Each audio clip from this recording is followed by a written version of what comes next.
Right. Hello. I was going to do it in silence, but you've changed my mind.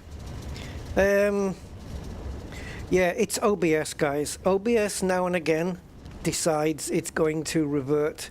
I think I know what it was. OBS reverted the sound to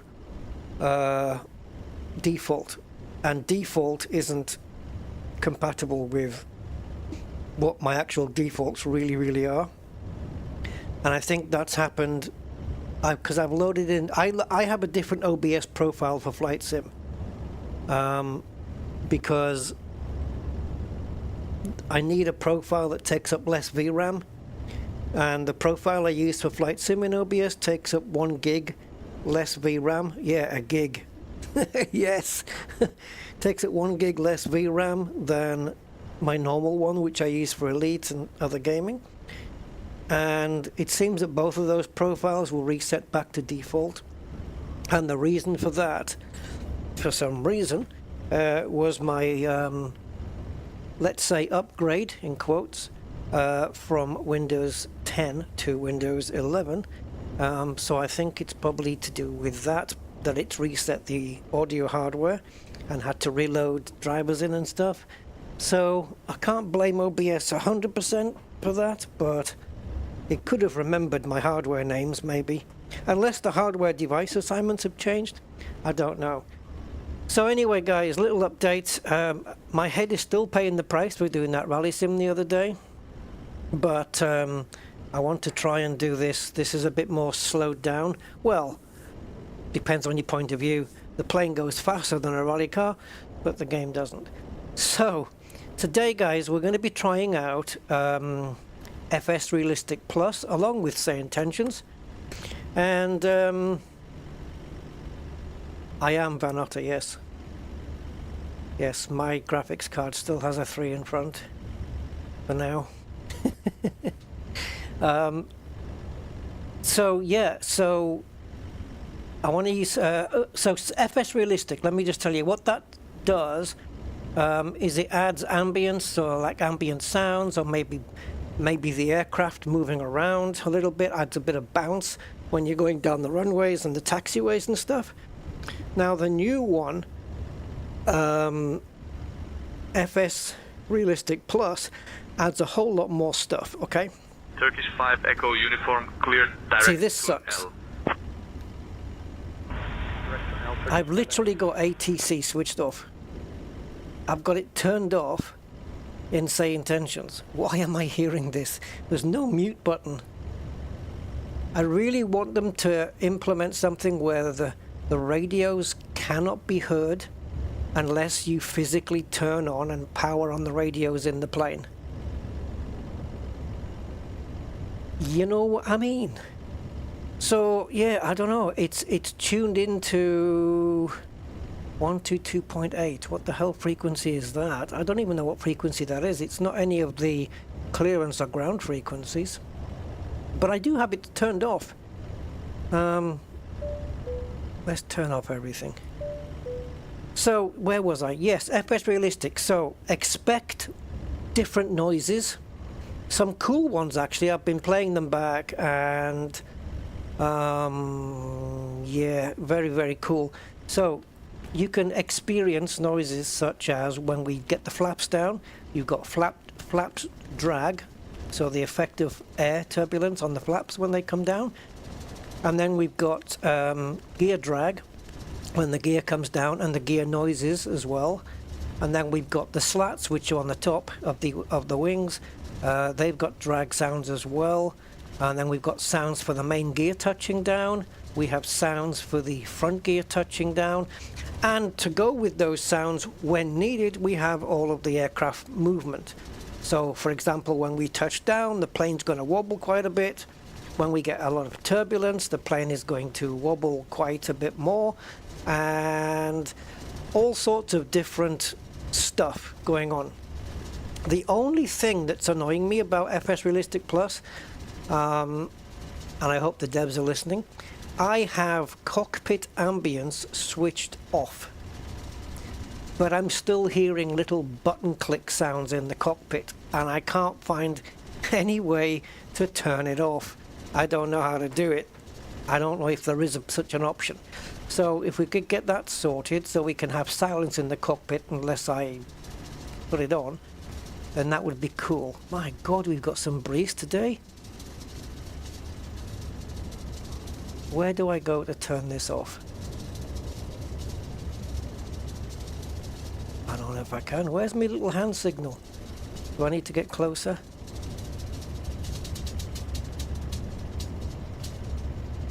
They're clicky little things, those are. And the other side as well. But when the wind picks up, it's just going to rotate it again. But yeah, that's what the clicking sound is.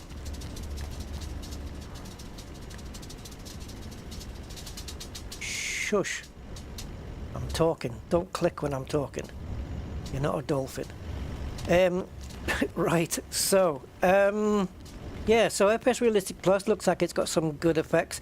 I don't know whether I'm going to need to maybe adjust them, turn some of them down, the intensity of some of them down, or whether I just leave them as it is. We've got cabin chatter and all that stuff, toilet flushing. So yeah, let's try it. I mean, I've used FSRealistic for a while, but this new Plus version looks to be okay. I can't remember the price of it full. I think it's about $26 or something. But if you own FSRealistic, you can upgrade to Plus for like $6. Like it's nothing. It's a couple of quid. So I did that. So we are now running FSRealistic Plus, and it no longer is an app. It used to be an app on your desktop. Now it's not. Now it's on your toolbar, which I've got my toolbar disabled currently. So guys, we are in the capital of Portugal at the moment, hence the nice day. It is 6 p.m. here, so it'll be 7 p.m. in Portugal right now, and we will be flying to another capital, that being Madrid in Spain. About a 50-minute flight, so a really relatively short one, so I can pad it out with some nattering, which is what I'm doing right now. Again, it's just the wind's just built this. Is that the bearings? Is that the bearings in the back of the fan here? The bearings that's making it tick, or is there some contact here? I don't know. I'd like to say bearings because I wouldn't like to think that something was contacting something else, but okay. So I was debating whether to refuel the plane from the fuel panel here, because we need, I think it's 5.6 tons of fuel, but A, I haven't got the plane switched on, as you can see, and B, I think I need to switch on that one, and then I have to put the amount of fuel I want down here. So if I have 1.3 fuel in the left and 1.3 in the right, and I need 5.8, that means I need 2.6 on each side. Do I just put 1.3 down here, and then it'll add the 1.3 to this 1.3, or do I put 2.6 and that's what it's going to end up with? Let's come back to this, guys. Let's come back to this. It looks like the wind has picked up a little bit because those things are really... Okay, it used to be as well that I could just walk up here. Now I get stuck. So what I have to do is wobble. I have to wobble from left to right to get up here. I don't know why, it's just a thing. So right now we have an empty aircraft, but not for long. So let me just get in here and hang up my coat. And we're gonna need, well, I'll leave the door open for now, even though it's against flight regulations. Hey Brian, how you doing? Right, let's turn on ATC and everything else to do with it, and I don't know if it's gonna, yeah, so it is injecting the traffic again because the airplane's gone yellow. Right, so who asked the question? H265 streaming. No, actually no, I'm not. I'm using H264, but I'm using the Nvidia encoder, I believe. Let me just check. No, H.265. I don't know whether... Does YouTube even accept that now? Does YouTube accept it? No, I'm actually when I'm streaming, I encode in Nvidia NV encoder H.264 using a constant bit rate of 10,000 kilobits per second. But that's because I'm streaming in 2K, so.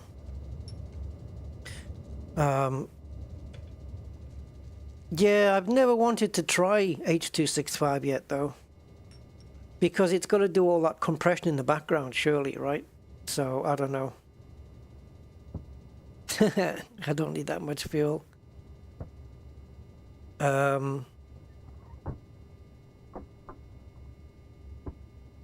Okay, guys, right, so... For those who haven't seen me using sayintentions before and FSRealistic, well, we may all be in for a treat today. Hopefully the flight will go quite smoothly. Don't want to turn the tablet on yet because if I don't turn the batteries on the plane, then the battery on this kind of wears down really freaking quickly, by the way. The battery on this does not last very long before it gets down to 10%. Right, so it says the AI chatter is paused due to the aircraft not moving. Okay, well, you know what I'm going to do? Nothing. Right, let's go. I was going to start a new flight with it, but I won't. Right, so battery's on. Because I want to go and check this fuel thing. I want to see if I can fuel the plane up from outside. So let's get the GPS doing its thing. And in the meantime, what we can do is go and sort the fuel out. So, no smoking is going to be set to auto. Seatbelts on for when the passengers get on board. Actually, we don't need to put that on straight away, but sometimes I do, just to tell the passengers, as soon as you get in your seat, put your seatbelt on. So let's stick the strobe to auto, navigational light to 1. That's fine, we don't need any of the others. And we're going to arm the emergency exits. That is such a weird light going out like that. It's so weird. The way it extinguishes the OFF. Oh, okay, it didn't do it that time. Alright, fair enough, whatever. Get out! Right. Okay, so while the GPS is going to take a little while to initialize, it looks like it... Oh, okay, I was going to say it looks like it hasn't run through its cycle yet, but now it has.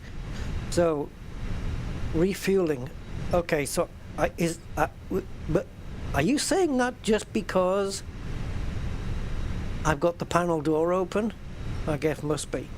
Right, so we currently have 3 tons of fuel, so we must have 1.5 in each wing, right? And what I want, according to SimBrief, is 5,557 kilos. So we will be going to 5.6. So divide that by 2, that's going to be 2.8 in each wing. Right. Okay. So let's go and walk over and see if we can sort that out. Brian, you stay here, you lazy bastard. Anyway, oh, I'm just thinking, should I get the passengers on board while I'm doing this, or what? No. Hey, Air Portugal! Right, let's go and see if we can work this, guys. Yeah, it's in hardware, but it's either going to be my CPU or my GPU doing it. And this sim already eats up plenty of that. Okay, so if you want to get to 2.8, do I then put this to 1.3? Do I set it to 1.3? I can barely see. I'm going to knock it down to 1.3 and see what happens. Let's just do the left wing first. So we'll open up the left wing, and if I hit open, does that start fueling that thing? Or is it going to take fuel out? This is interesting, man. It's not doing anything. I'm assuming that I have done the right thing here.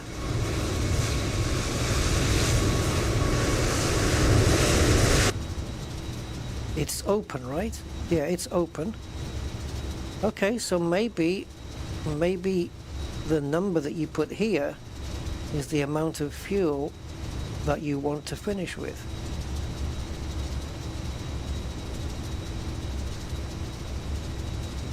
It's funny because when they first implemented this into the Phoenix, I used it straight away. Is there a master switch to turn this on? Oh yeah, is that it? Battery power. I can drain fuel out if I need to.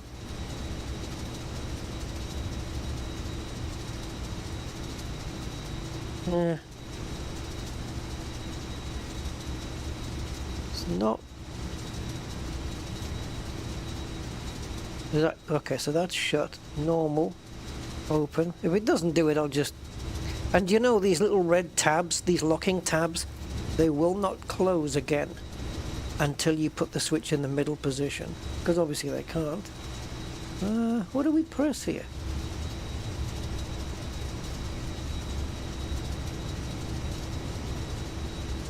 Well, I don't know. Is it this? I don't know what the hell I'm doing. Does it show? You know what? Forget it. Forget it. I'll just fuel it as normal. Yeah. It's fine. You can... Yeah. Doesn't matter. We'll just leave it. Come on. Come on. Come on. Okay, put my jacket on the coat hanger. In case you're wondering if that is a real thing, yes it is. Because there's my high vis I just put on the coat hanger. Right, okay, let's go. Right, we've got ground power on, we can get this on. And we should have an appropriate background as well. Hello tablet, don't tell me your battery's gone. There we go. So yeah, we do have the background to suit. That's another little app I've got running. I don't think it runs in the background though, but okay. Kind of have to get your flight thing. Now we are a little bit thingy, so what I can do is change my flight plan and edit the time. So what are we now? So it says departure for 17:20, that'll be 18:20. So let's move it up, say to 19.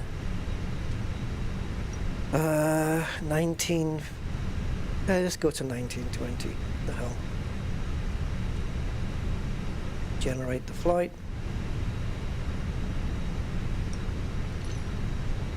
And I think what I'm going to do is, just to be sure, I'm going to do a new flight on Say Intentions as well, so it loads in the new sim brief plan. And I'm going to do a re-import from here, and that should go green. There we go.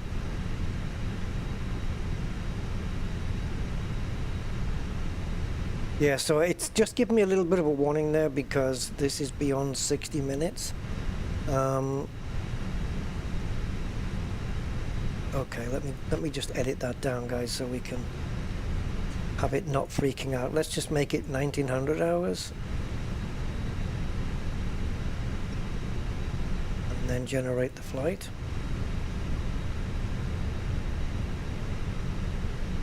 I don't think Say Intentions is going to care too much about that. Let's do a re-import and see if that works. Okay, it's happy. So we have 48 minutes in which we're scheduled, before we're scheduled to take off. So the weather should be fine. Portugal to Madrid, I'm not really expecting any rain. 13 degrees here and 9 degrees in Spain. No rain, no nothing. Variable winds. Nothing much to talk about. Should be pretty uneventful, I would imagine, in terms of the weather. All right. So this is where we can load the fuel. Oh, I was wondering why has it changed the fuel? It's because I redid the Simbury flight, regenerated it, and it's put in more passengers and more baggage. Okay, not a problem. We'll get to this page in a moment. I've just actually installed the new AIRAC cycle for this as well, so that's in. Now, I don't know if this is going to work, but I'm going to try it. Let's go to the AOC menu, and we'll do a pre-flight departure request. Right, let's focus on this. Logitech 3752, contact Lisbon Center. And the flight number is IB105. 262. Switching to Lisbon Center on 119.105. If I do a really strange frequency, like 129.875, and then just make that the active, maybe it'll shut up. Okay, so Iberia 2627, IBE is important because that's what identifies us as an Iberia flight. Because like every aircraft, like every airport has its own ICAO code, so do airlines, and IBE is the one for Iberia in the real world. So LP is Portugal, and then PT for Portugal. Cool. Now LE is España, and MD for Madrid. Now the alternative airport is LE AB. Now I don't know what airport that is, but it's going to be something that starts with AB. So if I had to guess, I would say Albacete, but I'm not sure because I don't know how far away that is from Madrid. I don't know. Let's have a look. ICAO LEAB. Albacete Airport. Okay, cool. Alright. Joint Military and Civil Airport. Okay. Right, estimated time en route, 51 minutes. Oops. So, oh, you know what? I've got my wings thing. I haven't plugged it in. Hold on. I keep forgetting. I needed a new USB hub, guys, because my hub was, let's just say, it wasn't handling the power that my steering wheel required anymore, and my Fanatec app wasn't picking it up, so I had to buy a new 7-port hub. Well, it's 7 ports plus 2 for charging. TP-Link one, so it's much better now. Steering wheel works okay. Right, so let me just load up the software for my wings. I was thinking this week about the Boeing one, you know, just to have both. It'll happen. Right, please don't have any updates for your software. Oh, bollocks. Yes, update. Sorry, guys. There's always updates. Always. Right, so while you do that, I will request this. And let's go to the menu and FMGC, and we are up to date. Okay, so the GPS is done its thing. Now, is it my graphics settings, I wonder, that's making this look really weird? In case you're wondering why these are squared, it's north, south, east, west, but I don't even know the significance. I don't know if it's my graphics settings that's making that look really strange. But okay. Here I am. My wings is now done. So let's tune in. Well, let's bring in the Simbury flight plan. I don't even know why I'm still pressing buttons now. The cost index today is 6. Just clear that. So 6. So now I'm just typing in on the actual thing. Right, cruise altitude is 320. Flight number is IBE2627. This is so much faster. Alright, we got that in, did we? Yeah, looks like it did. Okay, so wind please. And let's request the climb winds so that the plane knows what the wind is like up there. Awesome stuff, very nice. So basically what you're seeing on here now, right now, is the wind at ground level. And then you have the wind at 10,000 feet, you have the wind at 18,000, at 34,000 feet, and at 45,000 feet. So the one that's at 180, sorry, the one that's flight level 180 is that the wind is 15 knots coming from a direction of 333 degrees. So almost, it's a little bit westerly of north, isn't it? Yeah, it's looking north, but it's 30 degrees west of that, basically. All right, cool. Right, so that's the initialization done there. Right, before we get to the flight plan, I suggest we start getting passengers on board. So let's enable the toolbar, which I have shrunk. And let's get GSX. And let's get people. Oh, wait, just hold on. I can't remember, does this support? It does. We'll do it from here. So we've got 154 peoples, 2.3 tons of suitcases and tourist rubbish, TAT and 5.7 of fuel. So load aircraft using GSX, boarding and refueling. Shall we go for both, guys? This is how one develops a fear of flying. Hey man, I can fly, you can trust me. Let's do the whole shebang here. Refueling truck is on its way. And let's do... Boarding requested. Yep, it does. It takes care of that automatically. Truck arrives and asks to do. Please don't fuel. Hey, you've got control of the fuel, not me. Please don't fuel until fuel. Attach the push pack. No, do not do that, please. Okay, so we're going to send this information to the MCDU in a moment. I'm not quite ready for that yet. So let's talk to ATC and see what's going on with those guys. So first thing we need to tune in to is ATIS to get the Fuel truck is in position. information, air pressure and stuff like that, and also the current The fuel truck arrives and information code, whatever it's called. Please advise you have information, Juliet, that kind of thing. Tour 13, 2.8. QNH 1018. Transition level 50, advise on course heading, altitude, and if flight following is requested. Read bet all runway and hold short instructions. Advise on initial contact, you have information Golf. Golf. Humberto Delgado Airport, information Golf. 1800 Zulu. Arriving and departing runway 02. Wind 310 at 13. Visibility 10. Fuel at 3000. Temperature 13, 2.8. QNH 1018. Lovely. Transition level 50, advise on course heading, altitude. So transition level is 5,000, but I don't think, I think we're going to get cleared way beyond that. But okay. Advise on initial contact, you have information Golf. All right, let's tune into clearance then, Information Golf.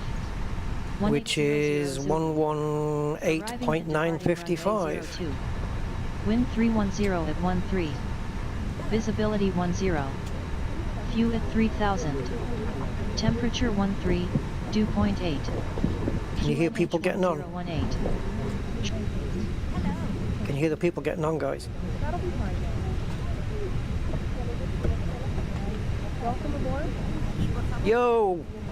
Welcome to the flight and stuff and things, and yeah. Nearly there. Just a few steps. Welcome aboard. Thank you. Right. I don't know how to talk to these people. Humberto Delgado Airport. What are we going to call them? Lisbon ground? Yeah. Under the seat car. Lisbon ground, this is Iberia 2627 with information Golf, requesting IFR clearance Left side. to Madrid. Welcome aboard. Straight on ahead. Yes, 154 passengers.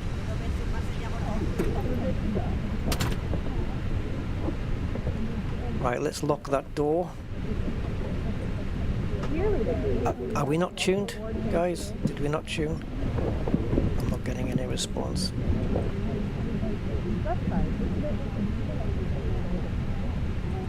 Yeah, I'm tuned, 118.955. Go right side. Seat 3, aisle Lisbon ground, radio check. C. Go right side. Something's not right, guys. I'm not hearing any squelchies. There may be room further up. Okay. Something ain't right. Let's have a look, see if we can figure this out. Intercom channel 1. Hi, hello.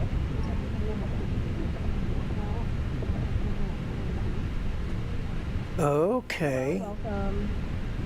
Yep. This is weird. Right, so intercom channel 1. Joystick. That one. Button Welcome aboard, please. 8. Guys, I don't seem to have any control.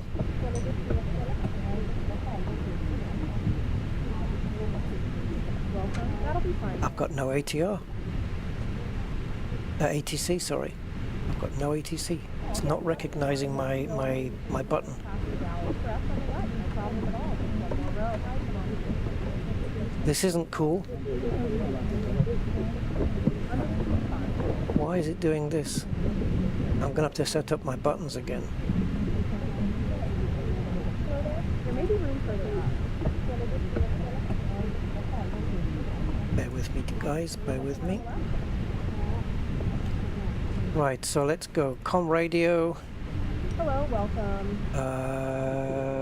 WarBRD. Where are you? WarBRD. Yes, over there. Hi, welcome. This is for manually assigning. I don't want to do that. Under the seat car. 2 more rows. It's not recognizing my joystick, guys.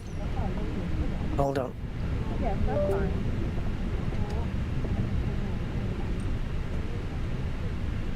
Yep. Yes, you're in the right place. That should come in. Head on your right. Nearly. Try again. That's welcome aboard. Thank you. Yeah, we're Oh dear. Alright, let's kill say intentions and go again.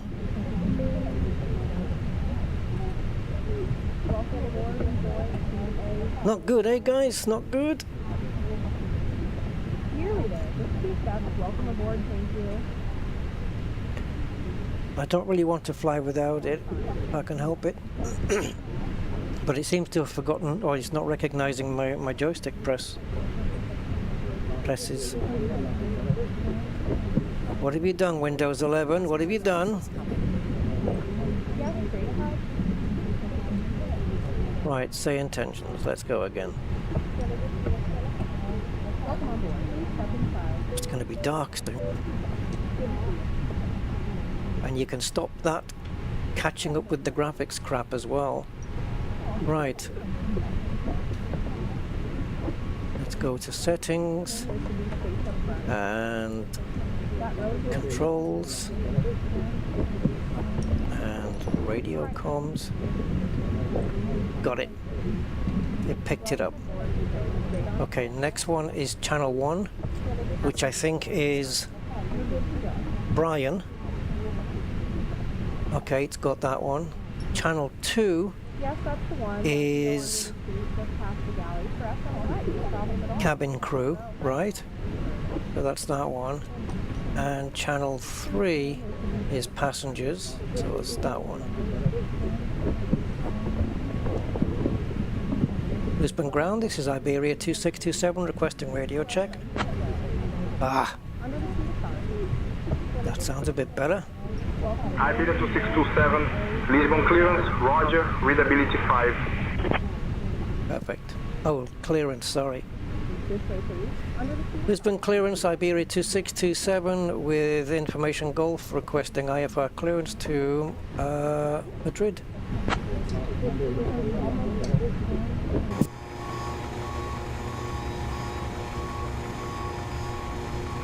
Come on people, in the plane. Hurry up. Iberia 2627, clear to Madrid, via SIG as filed, runway 02, maintain 5,000 feet.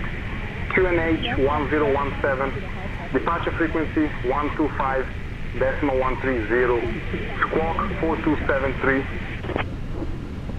Roger, cleared to Madrid via SID as filed, runway 02, maintain 5,000 feet, QNH 1017, departure frequency 125.130, squawking at 4273, Iberia 2627.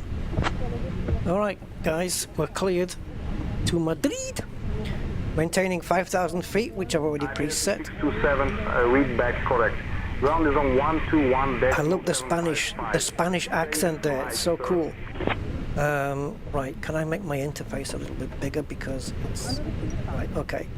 So he's asked us to go runway 02, which is what SimBrief has assigned. So that's good. Maintain 5,000 feet. QNH 1017. So air pressure has already dropped a little bit. That's because we've been waiting for so long.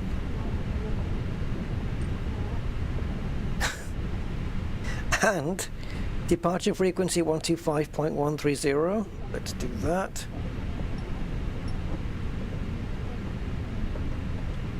Let's go upwards. I think that's faster.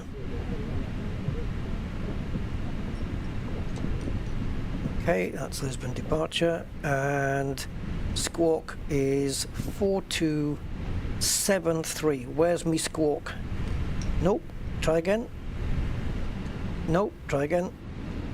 And again. That'll do. What was it? 4273. 4273.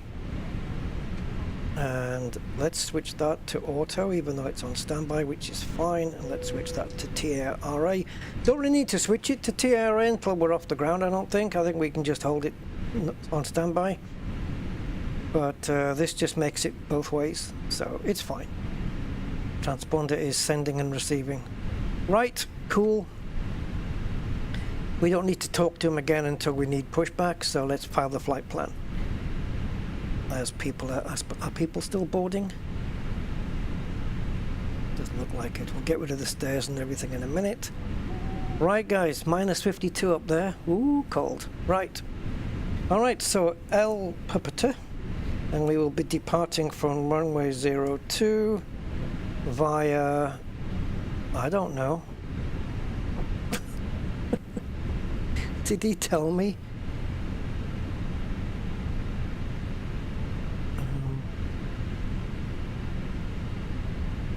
Oh, hold on. Remind me to load the mass and weight into the airplane. I probably won't need reminding, but you never know. Right, where's my pilot thing, briefing thing on this thing gone? What, it's closed everything? No.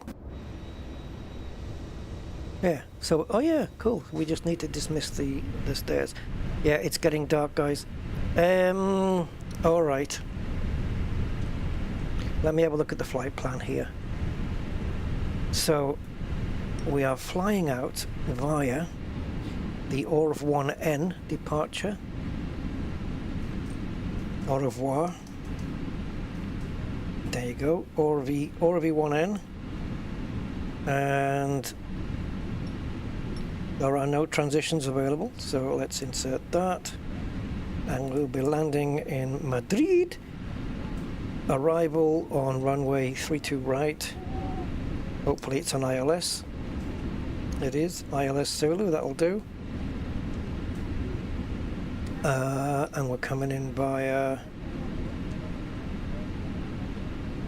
TLD 3C. TLD3C, no transitions available, and insert.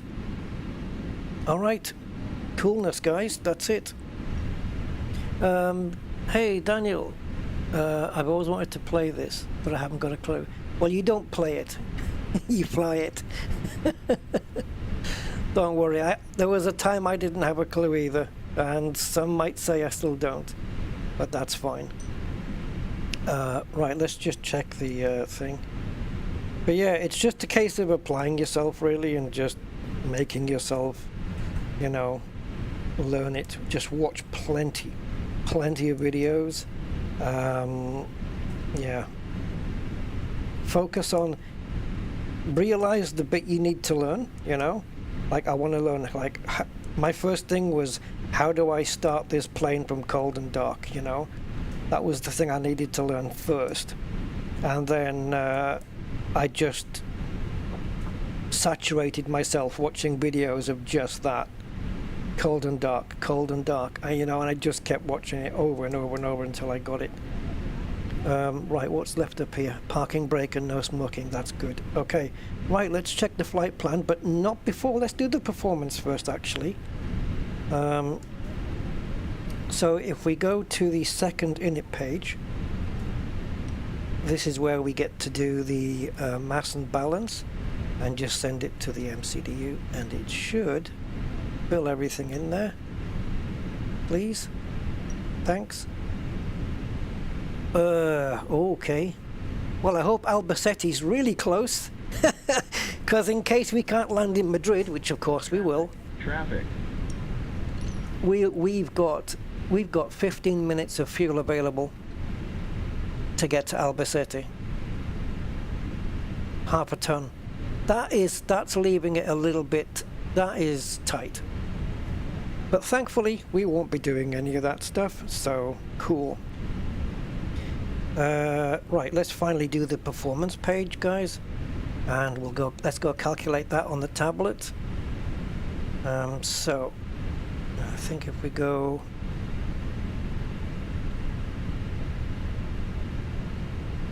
departure performance, runway 2, surface is dry, flap config optimal, force toga, we don't have to do that, anti-ice, no, I don't think so. Temperature's 13, so we don't need to. Packs will be on, yes. And let's just get all this. Okay. Can you... Thank you. I was wondering, I thought, why aren't you filling this in? Right, so at takeoff, guys, we will be 64.2 tons. QNH 1017 apparently, so I'm going to put that in. Not going to make much of a difference, but calculate that, please. Flaps 1 and no... Yeah, nice. Flaps 1 and no pitch correction. Beautiful.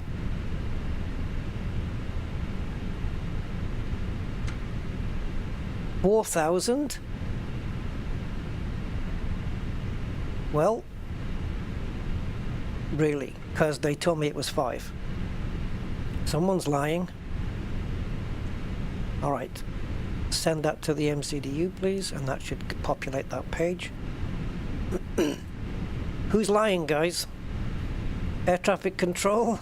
Or this? Transition altitude 4,000. Dun dun dun. Let's have a look. Right, so we're here, and we want to go to the ground charts, I guess. I can never remember which one it is, but I think it's this. I don't know if it'll include it here. I don't know. It might do.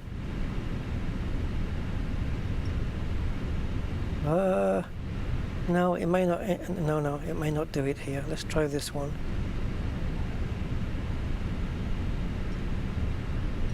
It can change though, right? Can it change the transition altitude? Is it something that's changeable? Why aren't you showing it on here?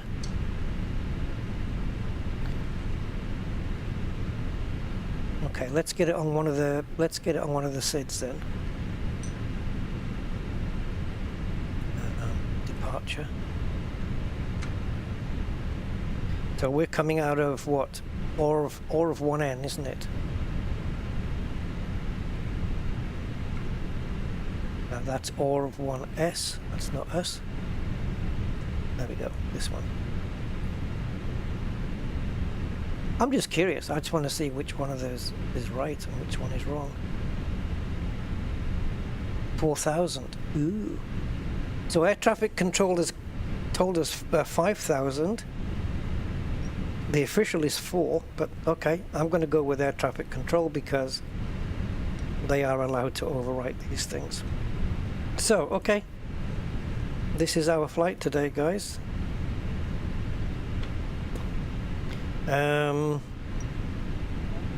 Right, so the performance figures are in, the wind information is in as well. Let's switch to the flight plan and let's have a look and see what's given here. See how many breaks in the flight plan we get. Hopefully none. Actually, you know what? I'd like to just increase this just a little. There we go.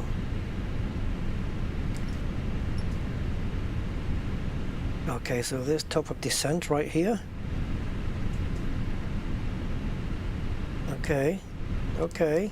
Stay connected. I knew you couldn't. We can connect those two up, that's not a problem. Wait a minute. Pafik to Ye. Does that say Yeho? Pafik. Okay. Alright, I'll fix that now, guys. Yeah, give me a second. I'll fix that live while you're watching the screen. And go. Alright, so I've joined those up. So that final turn there, what are we on, 40? 40. So from this inner circle to there would be 20. So that's 20 nautical miles since... Alright. I'm good with that. You guys good with that? Yeah, me too. Right, that's it. I think we can just switch the rest of the stuff on the plane and get pushback. So let's go up here. I think I'm done with the MCDU for now. Everything is sweet as a nut. Right, this is getting a little bit dark, guys, up here, so we need to do something about that. Can we have a little bit of light, please?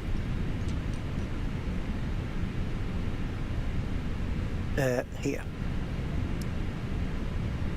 Man, is it me or is it just getting quite dark there? Right, anyway, so let's turn on the fuel pumps. And let's get the APU.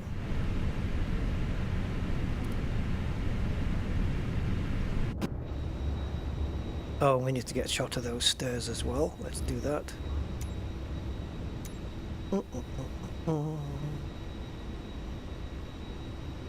Please remove the stairs as the bum hole of the plane starts to heat.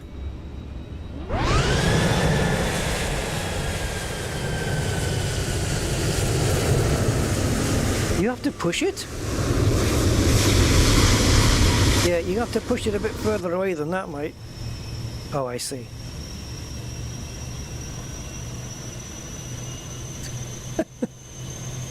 I don't even know if my throttle works yet. I haven't even tested that. I'm hoping it's going to. Windows 11? You okay, we'll find out in a sec. It's just fun doodle! Hey matey. We're just about to experience all of the goodness of FSRealistic Pro. I can show you it here, guys, look. This is all the options that it has, right? I've configured a few things, I've turned a few things off and a couple of things on. Afterburner, airflow noise, belly landing brake, and you can sample, like, not sample, but preview the sounds, what they're like. Cabin panic, I've got that turned off. I don't want to hear people screaming when I do something. Engine blast sound, gear drag, head shaking on the flights, flaps stress, flaps drag. There's a lot here, right? There's a lot of stuff. in case you're wondering what screensaver is, right? So you can set a timer, say 30 seconds, 2 minutes, whatever.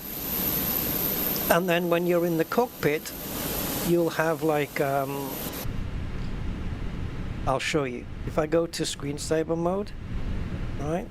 You're in this cockpit and you don't do anything. Right now it's set for 2 minutes. It will do this. Just smooth head movements around the plane. Might be nice for a showcase video, but for me, you know, I don't really need it. So, and there's also breathing, right, which I've also got turned off, because watch what happens when you turn it on. Can you see the slight movement, which is to emulate the breathing of the captain? You see that? That is off-putting for me, so I've got that turned off. There's also one where you've got the heartbeat and, you know, in a panic situation, but there's lots of new noises, there's lots of so for example, let me give you an example, let's say turbulence, which we're not going to experience today. Well, let's turn this on.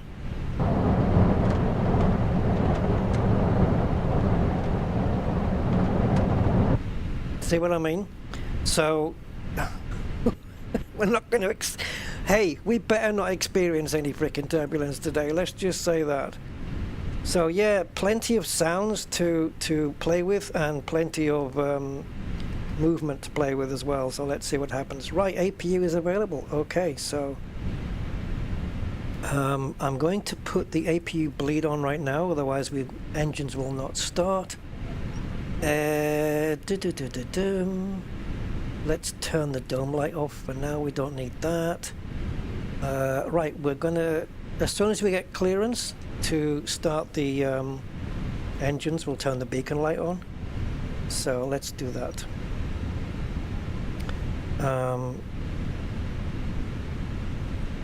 Where are we tuned to? Ground, right. Lisbon ground, Iberia 2627 requesting push and start.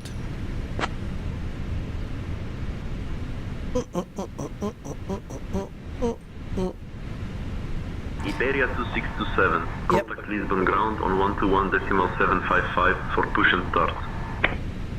Roger, we'll contact Lisbon ground on 121.755 for push and start, thank you. Did I not retune the frequency? I thought I did. So what the hell is 125? What's 125.130? That frequency doesn't exist anymore. Are they allowed to just change their ground frequencies whenever they feel like it? Hey, that is cheating, man. I had the ground already tuned in. Let me have a look at my departure frequency. 125, departure frequency. Okay, well, we're tuning into ground first. You handed me off to the wrong peoples.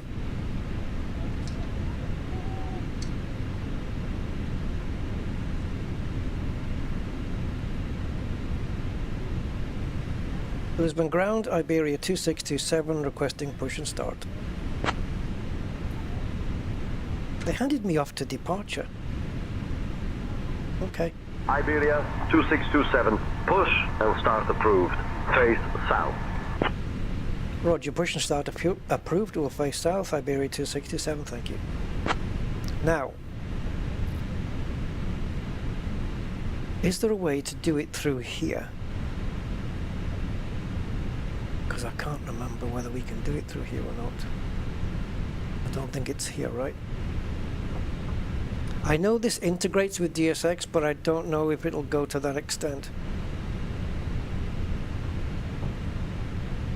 No, let's just do it from here.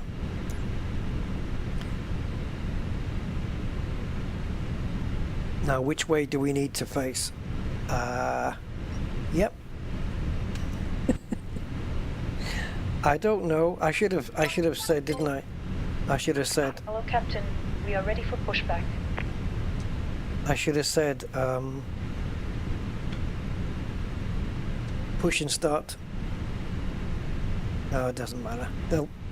I don't know which way we're going to have to face now, guys.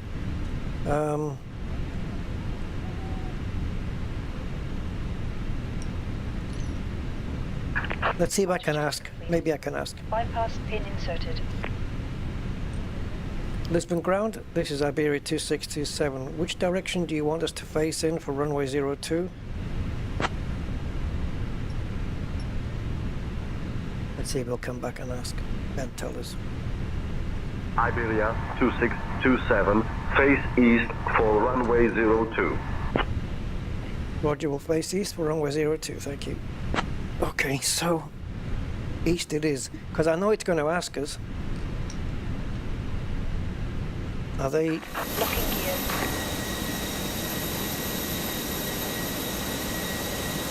Okay, so it's just going to get pushed. I'm not going to get lifted. Yeah, we got a plane going up. Oh.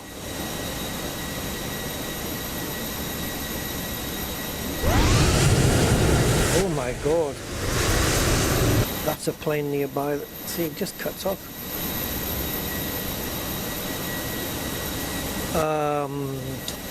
Okay, well, I'm gonna say no is right. Waiting for my action. Have I done it? I don't know. What action do you want? Dismiss Phoenix?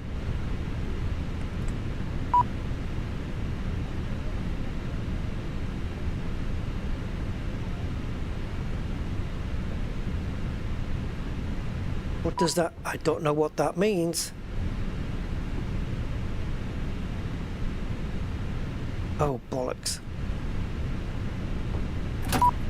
Release parking brakes, please. All engines clear. Start at will. Never mind Will, what about me?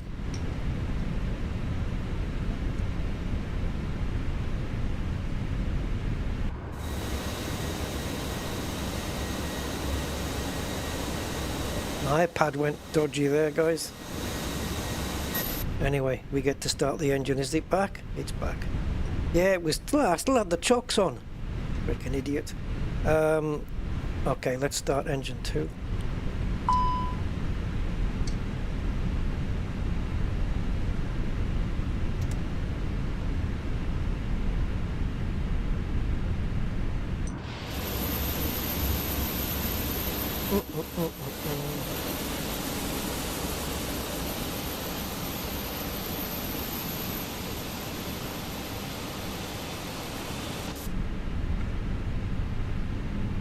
Come on, give us those luscious sounds of the engine. Please set parking brakes. Waiting your confirmation for a good engine start. Okay, you will have it as soon as I have it. As soon as it tells me it's available, we can go. Let's put this back onto arc, that down to 10 I think for now. Available, that engine is nicely done.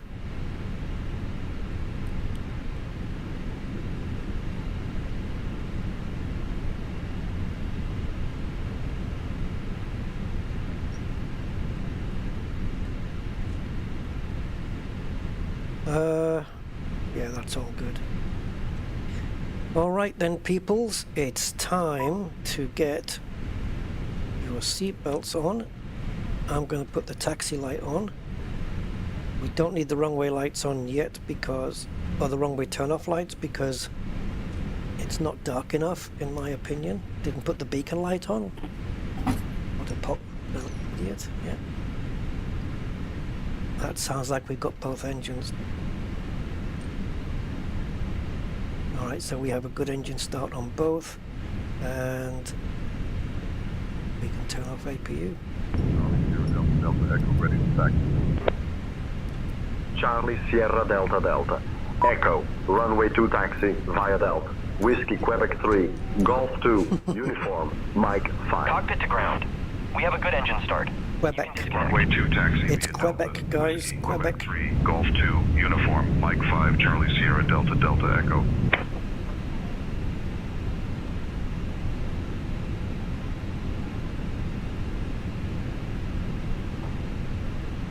Come on, disconnect, please.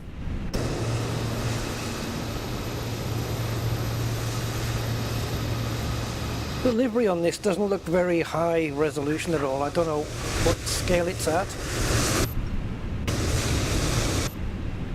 Let's have a look here this way. Right, that should be going off very soon because we have switched it off. It'll take a couple of minutes to spool down. Tow truck disconnected. Bypass pit receipt.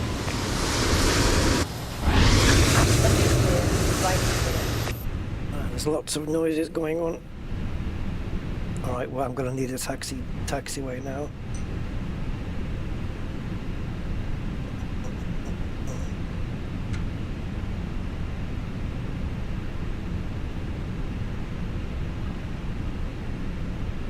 Wow, that's a bit bright. Hold on. I turned the floodlight up a little bit too much. Just a little. Thank you. Subtle, subtle. Right. Lisbon ground, Iberia 2627 requesting taxi to runway 02.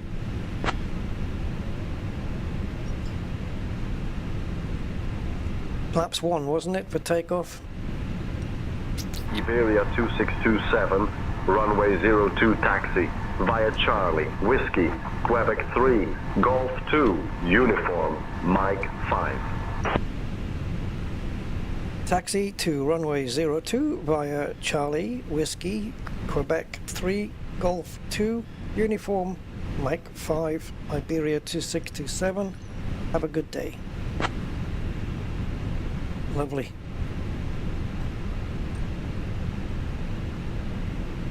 Predicted wind shear. That's my little baby. This is my baby that I always forget. Right, parking brake on. This checklist will run through in a second. And let's get the flaps into the Uno position. Ready to taxi.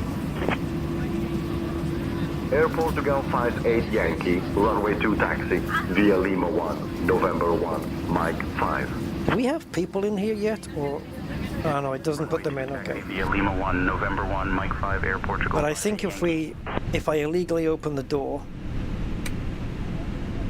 Hey!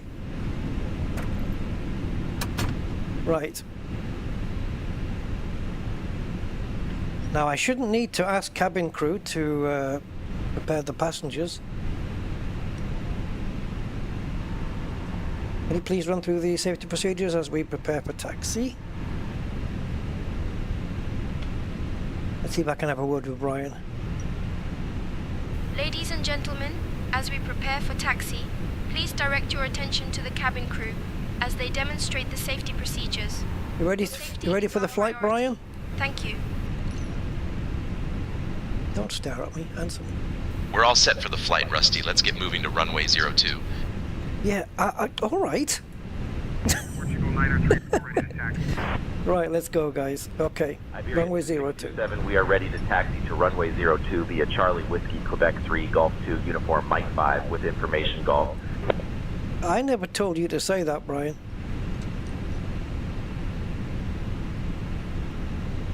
But okay. Iberia 2627, correct? Taxi to runway 02. Yeah, I did that. Whiskey, Why is Brian doing that? 3, Golf Right. 2, Okay, let's go. Uniform, Handbrake Mike off. 5. Hold short of runway 02. Well, I call it a handbrake. All right, we have to do a U-turn, so yeah, that wasn't really that effective. Charlie Sierra Tango Foxtrot, India ready to taxi. Runway 02 via Charlie Whiskey, Quebec 3, Golf 2, Uniform, Mike 5, holding short of runway 02, Iberia 2627. All right, slow down. Take it easy, chum. Roger, pushback approved, Red Nose 7, Whiskey Juliet.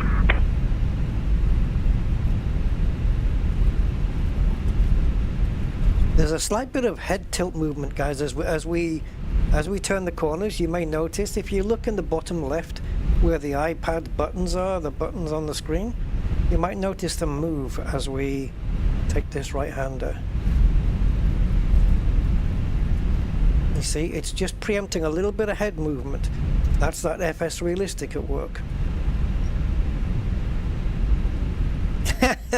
Yes, he's going to see his little señorita. His little chica. Hola, chica. ¿Cómo estás? Estoy bien, Brian. Yeah.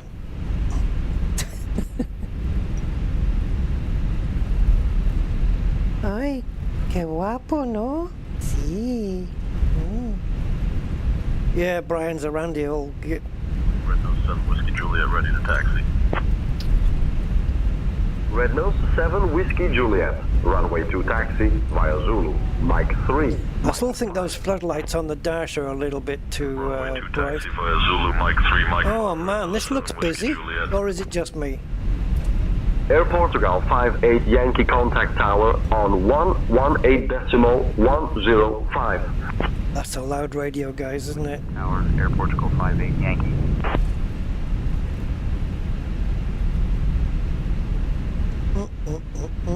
I'm not really sure which way to turn. I think I'm going to be turning left here. Charlie Sierra Delta, Delta Echo, contact tower on 118.105. I do like this time of day though for flying. It's really cool. I was tempted to fly into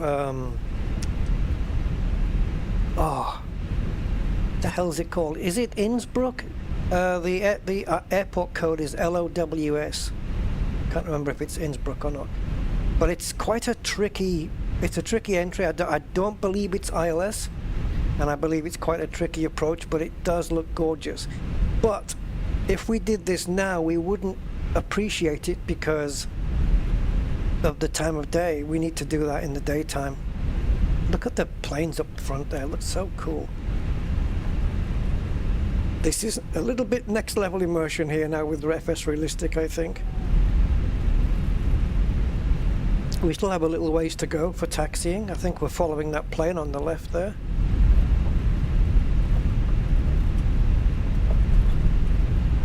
I definitely need to turn down those floodlights, but I'm not going to do it now because I'll crash the plane. I can't do both. In VR, maybe, yes, I could do it.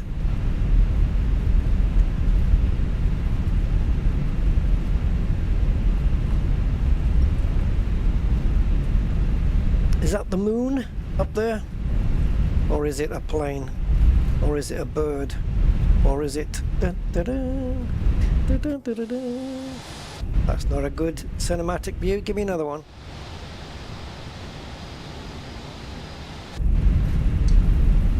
Actually might need the runway turn-off lights on now, but I'll stay like this. We have a plane going up. Is it taking off on that our right-hand side there? I think so. I think we're going to be... 7 Whiskey Juliet contact tower on 118. From what I can see, guys, 105. From what I can see on the map, we have a plane that's just took off. But there's another 3 planes in front of us before we get to go. So we're 4th in line now. Yeah.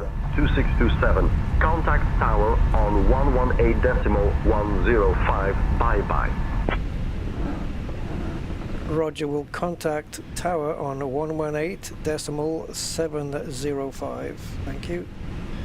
Sorry, 105. Thank you.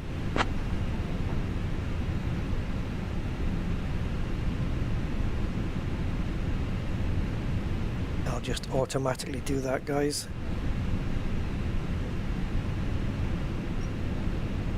118.105. There we go. Right, we're in a bit of a queue here. Whoa. The hell?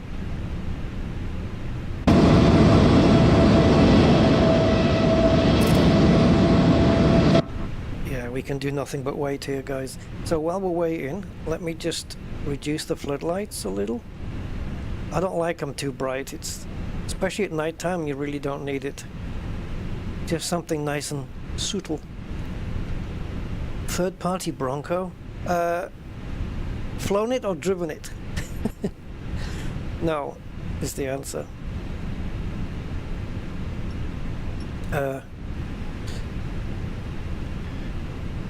Lisbon Tower, this is Iberia 2627, holding short runway 02. but I'm in traffic.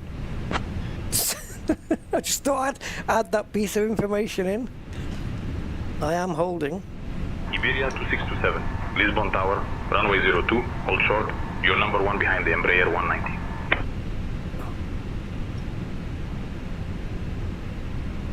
Roger, will hold short. Thank you, Iberia 267. I'm number 1? I don't think so. I've got a plane behind me now, apparently, on the map.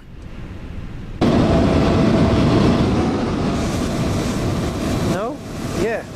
Got a little guy here. We're all waiting.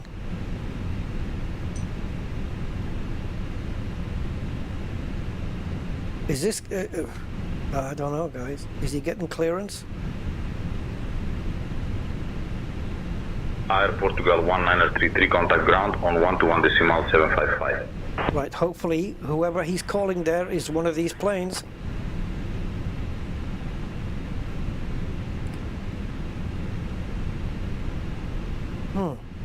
Right, okay, so while we wait, let's do the auto brakes and this checklist here. So, maximum auto brakes, spoilers armed, and... Charlie Sierra Delta Delta Echo holding short of 02, ready. Signs on, we've done that. Flaps are in the takeoff position, so let's do a config test. Winds 320 at 12, runway 02. Normal, cabin ready. That's it. 02 cleared for takeoff, Charlie Sierra Delta Delta. There we go, there we go. Let's get them moving. I'm burning fuel here, burning fuel.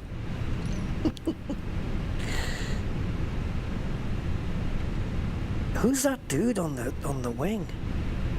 Is it a dude? Oh, it's a woman. Karin Larsen, Norwegian.com.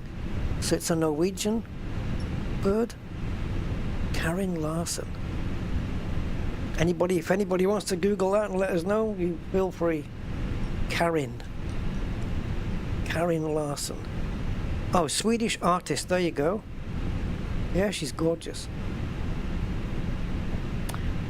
Right.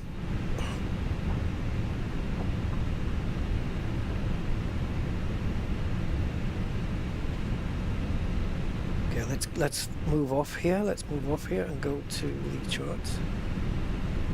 Okay, so this is 7 Whiskey Juliet holding short 02, ready for departure. Did you say Red Nose? Red Nose 7 Whiskey Juliet, wind 320 at 12, runway 02, cleared for takeoff. The accent is great. Takeoff 02, Red Nose 7 Whiskey Juliet. That's more Spanish than Portuguese accent, that is.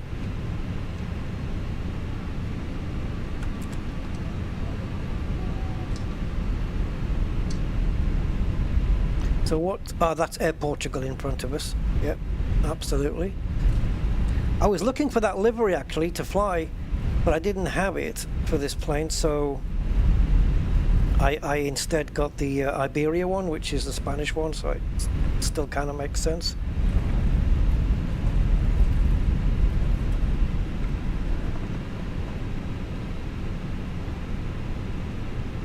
So yeah, this is like we are properly queuing here now, which is fine. It's just real life.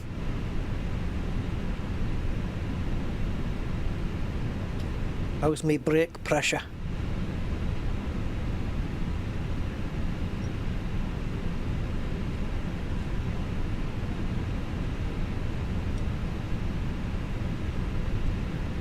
It is Bondoodle, yeah, it's very good.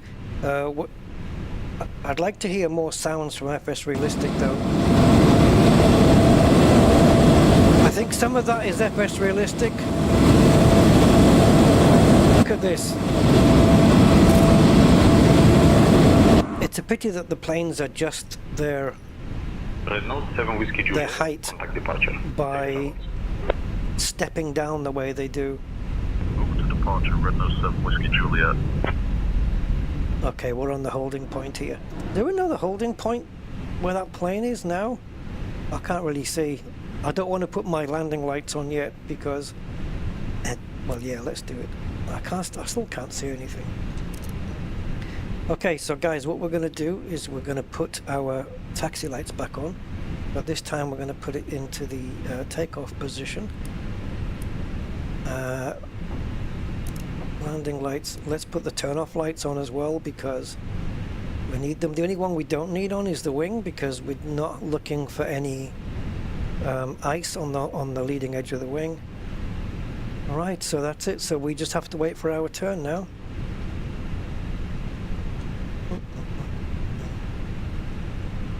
Did they do the safety checks? Yeah, I don't know. I think she said she was going to, but...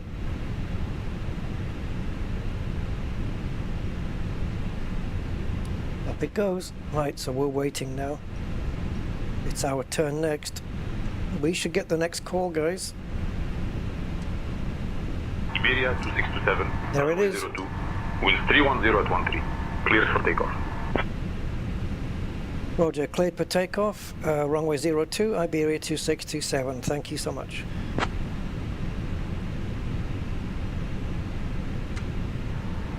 Brian, can you handle the comms from here, please?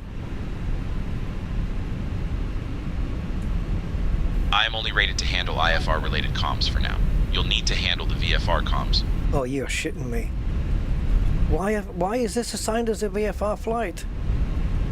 Oh, this is not good. This is not VFR, you... Okay.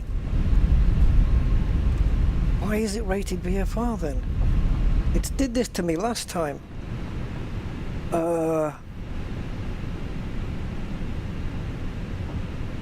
What have I done to make it do that? Hey, Mr. Pittman. What the hell have I done to make it do that?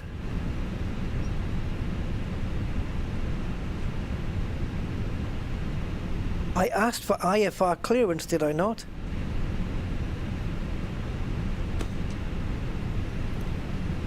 Iberia Tower, can we have IFR clearance, please? I don't know what they're going to say.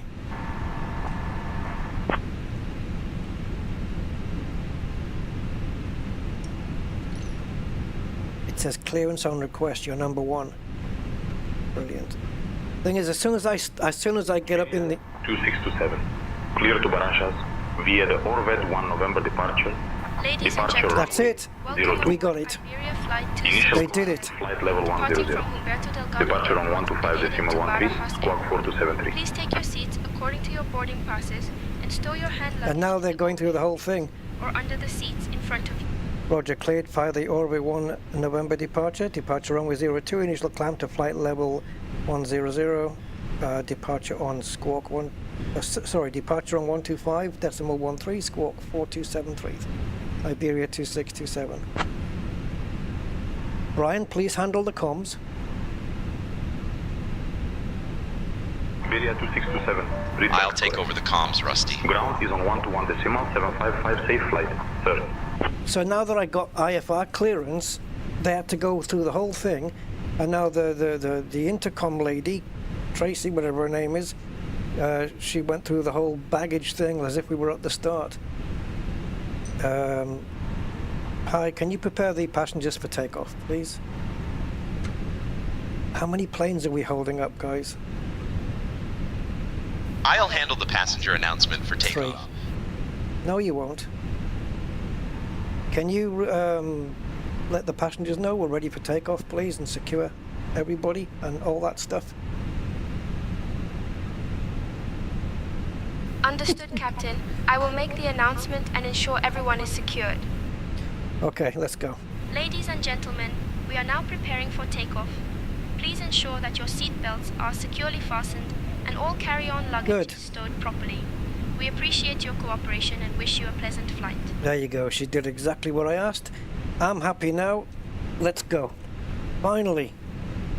Gotta do it by the book, guys. Gotta be done by the book.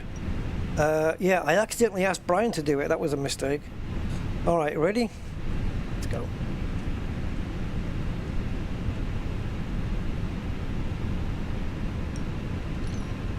Engine power's building, but it's slow.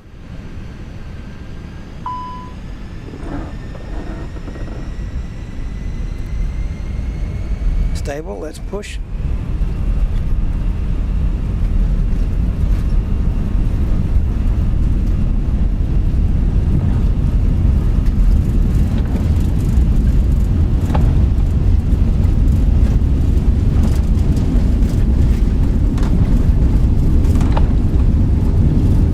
V1 and rotate.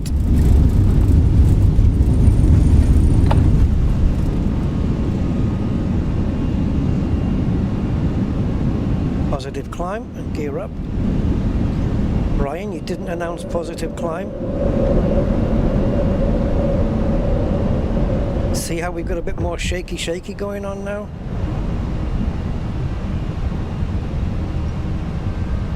Nvidia 2627. Contact departure on 125.13. You better handle that, Brian. Flaps up.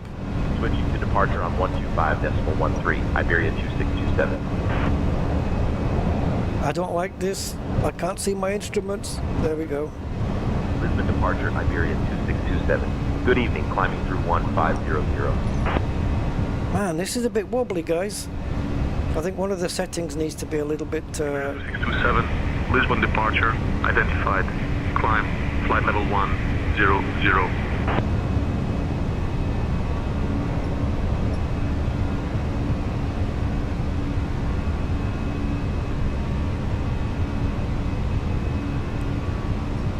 Climbing flight level 100, Iberia 2627.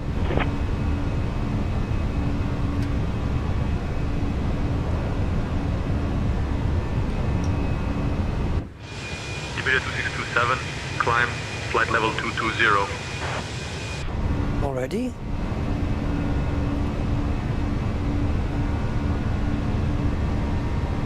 Climbing flight level 220, Iberia 2627.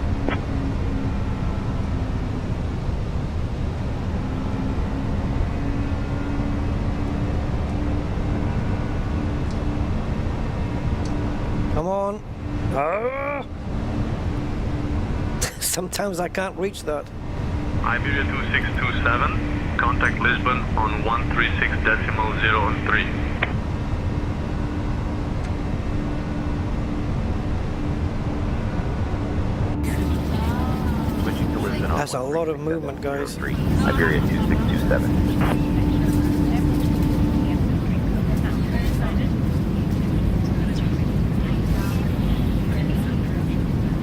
More like it's simulating head movement, right? Flight level 055 for flight level 220. Can we not? These cabin lights are a bit bright. Don't they turn the cabin lights out? 2627, Lisbon, maintain flight level 220. Yep. I'm on my way up to 220, matey. This is a lot of... Does this correspond with the wind, though? I mean... We've got a bit of a crosswind at 10 knots. Iberia 2627. It's not a bit much. Might need tweaks. We're supposed to get, like, if the aircraft is stressed, we're supposed to get, like, creaking noises and whatnot. That's a bit heavy, man.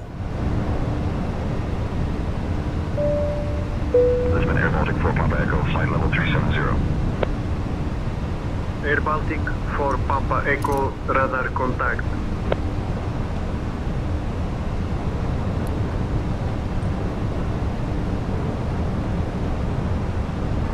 Iberia 2627, climb and maintain flight level 280.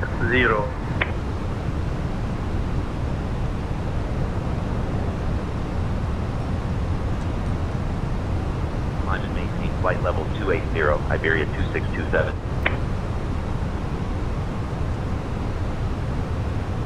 Ah, I had my ground spoilers armed. Dear guests, we are now in the air. The use of approved electronic devices is permitted in flight mode. Cabin service will begin shortly. Thank you for your attention.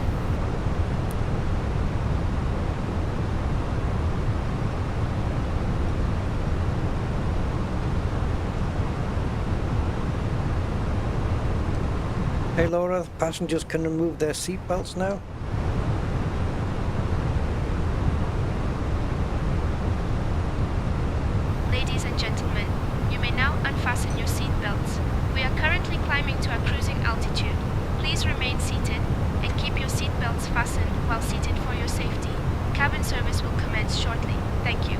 Now, how freaking cool is all of this?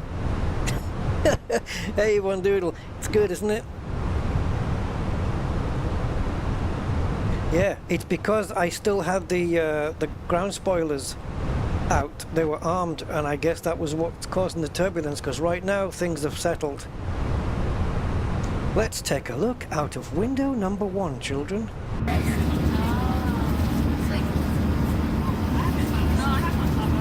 So that's looking, overviewing this engine here, that's what that's for. Then we have kind of a mid one. I'm not really happy with this position. I'd like to move it a bit to the left and a bit further down, but it looks better in the daytime.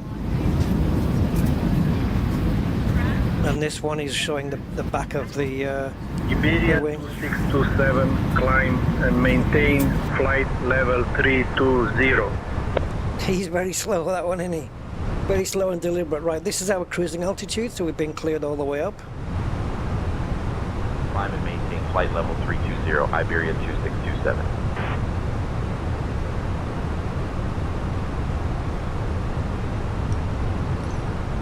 You're amazed at how that is amazing. Listen, the Say Intentions is really freaking good, isn't it? Like, it really is. I have to admit, I'm a latecomer to it, but I like Beyond ATC. It's been good to me, you know. But in terms of like the whole package,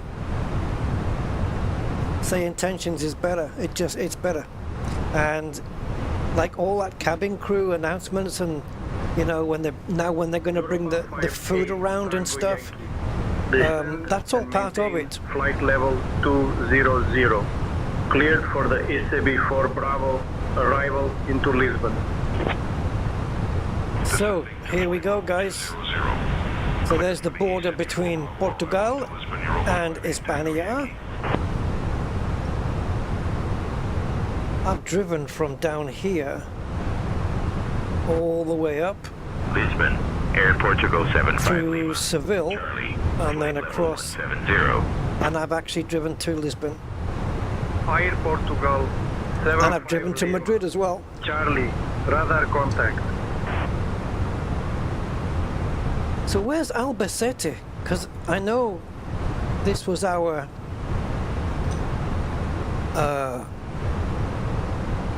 this is our, what do you call it, airport? The alternate, right? But I'm not quite sure how far outside of Madrid Albacete is. What do I know around here? Majadahonda, I've been there. Galapagar, I've been there before.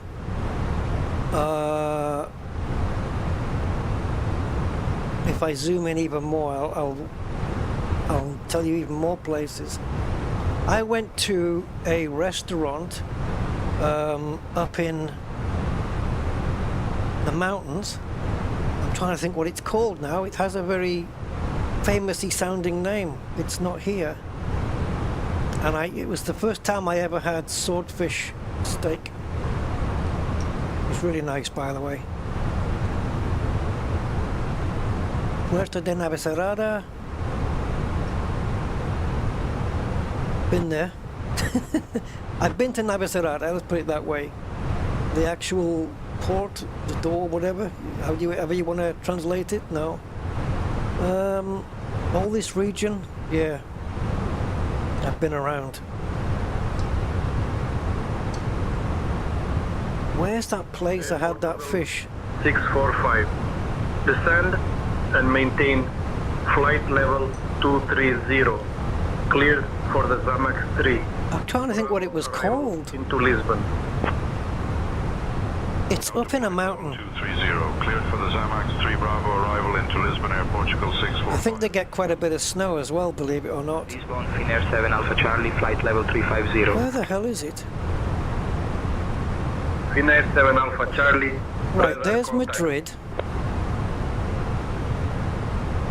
There's Galapagar. So it's north. Where the hell? It's not this far up. Flight level 260. Surely it's not this far up. It cannot be. Chanex 7 X-ray Tango, radar contact. No, okay. Well, I had a nice fish there. That's all I can say.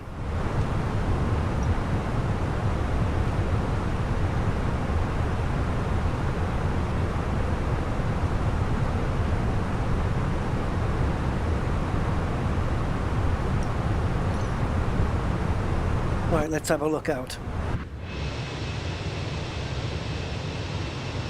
Yeah, Von Doodle, you know, I wouldn't be surprised if that was a thing, but you could do that at some point. Not necessarily in this sim, but maybe in the next one. MSFS2028 or something. 645, flight level 330. I Portugal 645, radar contact. That guy is loud, man. Radar contact. Do you guys think that the volume is a bit too loud, or should we turn it down?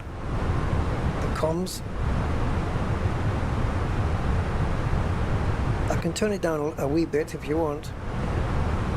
Turn it down to about 85 or something. I just want to make sure that I hear like everything.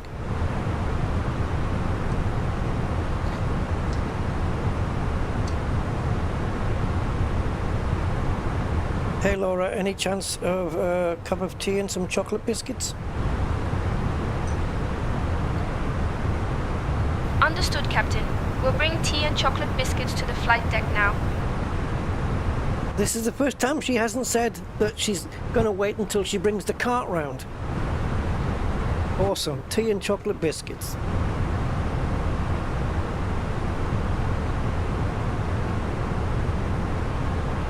Bring it on. As we climb up. So every time you get shunted onto a different frequency, you would have to say something like here. So we'd say Iberia 2627, flight level 285 for 320. And that tells them that you're heading for 320, but you're currently at 285. And you just have to announce it that way. So we have nothing on the dash. Plain biscuits. Yep, plain biscuits. That's what we want, isn't it?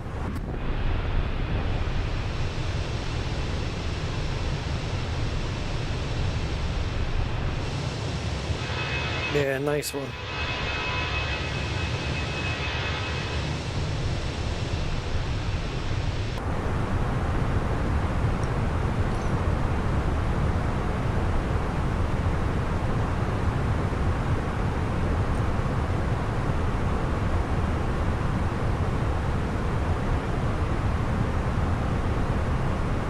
Right, the page I'm looking for probably doesn't exist because I'm looking for a page that only exists on a Boeing, so that's not going to work. Right guys, so while we're in flight here, we're not quite at the cruise altitude yet, but while we're in flight, let's have a look at our arrival information that we're going to need on the charts. Captain, the tea and chocolate biscuits are being prepared and will be delivered shortly. Oh. Flight level 260. Oh, thanks. I can't wait. Griffin 75 she gave me another message. Thank you, Captain. We appreciate your enthusiasm. Oh, okay. That's fine. I've just noticed that it says Albacete there. That's good, right? So, arrival approach. So, actually, our arrival is... Well, we'll get to that in a second. Let's get to the approach. Runway, hopefully, 32 right. ILS Zulu... ILS Zulu runway 32 right. Okay. So we need some brief information, which I think this plane's going to be very clever enough to put the information in by itself, but I want to note it down anyway. Right, final approach course is 323. This is kind of stuff that you want for the Boeing, but the Airbus kind of puts it in automatically for you anyway. Runway elevation, ooh, quite high. I didn't realize it was that much. And ILS frequency, same as this one, 109. 2627. Expect the Toledo 3 Charlie arrival. Plan for descent in maybe 10 minutes. Okay. Plan for the descent in 10 minutes. I'm planning it now, actually. About 10 minutes, Iberia 2627. Oh, you hear that buzzing, that bassy sound. Yeah. Right, transition level. Wow. Dear guests, the cabin crew will now begin the snack and beverage service. We have some delightful options available, including our signature Iberia coffee and a selection of pastries. After the service, selected items from the Iberia shop will be available for you. The only thing I don't have tuned in is the tour guide, you know, because it's cool, but I don't think that it's suitable for flights like this, so. The decision altitude, guys, sorry, the transition altitude, 13,000. So the glide slope, shall I say it again? Yeah. Glide slope intercept altitude is 5,000 feet. So I'm just going to put GSI, 5,000. And descending 3 degrees down to 1886. So, decision altitude is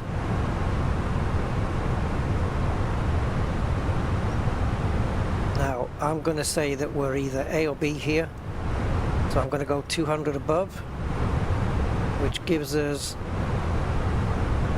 2086, yeah?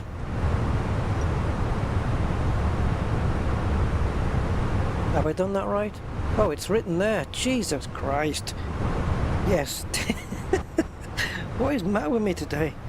Yes, decision altitude. 2627. Right, we better start putting that in now, guys, because you know how long it takes to program that in. 055 Lisbon. So we're going to be coming in like this, as we know. Wait, no, we're not coming in like this. No.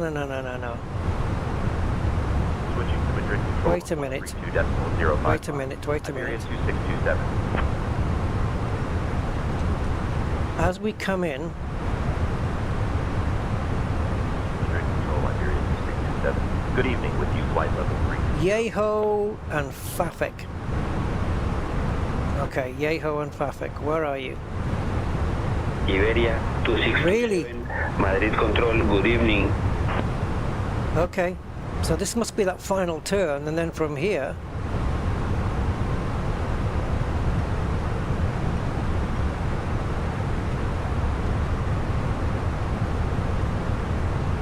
how am I supposed to read this? Does this say this 2.5 here? I'm not. Is this 2? This is our runway, so this is 2.5 nautical miles away. Where did I get 20 from then? So we're coming in using Fafek, okay. And the arrival is via TLD3C. Let's see if we can find that. So that I think TLD would be Toledo, this one.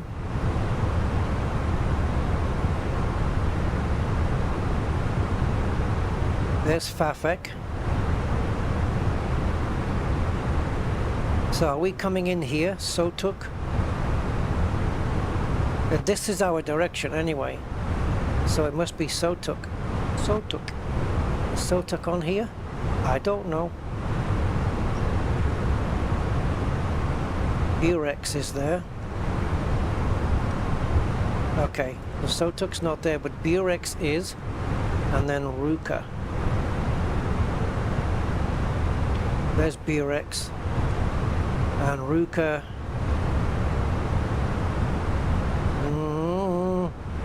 Moral Sotuk. Don't know then. Okay, I think we're fine either way. Right, approaching the ETP. mid-flight. We're now cruising. Lovely. Yeah, in-flight pastries, I know, right? Yeah. And here's me getting some boring chocolate biscuits. Hey Laura, what kind of pastries do you have? Let's see if she's got any nice ones. Understood, Captain. We have a selection of croissants, pain au chocolat, and fruit tarts available for the passengers. Oh, please bring me a pain au chocolat as well as the chocolate biscuits. That would be awesome. Understood, Captain. We will bring the pan of chocolate and chocolate biscuits to the flight deck now. Did she literally? Hey, No. Would you like anything to drink or a small snack? By the way, I heard the in-flight meal options are so good, they might just take off on their own. That is such a corny joke. That is so corny. Yeah, no, I'm good. Did she just say a pan of chocolate? That's brilliant. Understood, Captain. If you change your mind, just let me know. Oh my god, a pan of chocolate. Yeah, bring me a whole pan. Bring me a whole pan of chocolate. Amazing.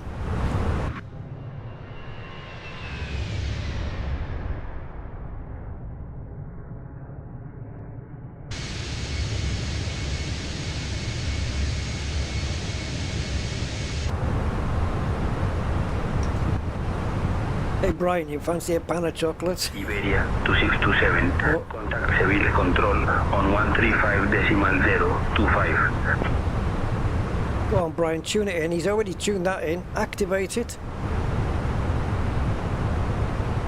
Go on Brian. Control on 135.025, Iberia 2627. Go on Brian. Go on Brian. There you go, switch to the active. Well done, sir. Iberia 2627. Good evening at flight level 320. Enter the destination data. Dun, dun, dun, dun, dun. Iberia 2627, Seville control identified. Buenas noches. See, on the Boeing, we'd spend like years, I think, putting the Lisbon, descent altitude in. Bravo Victor. Oh, where you going? Iberia 05, Bravo Victor, radar contact.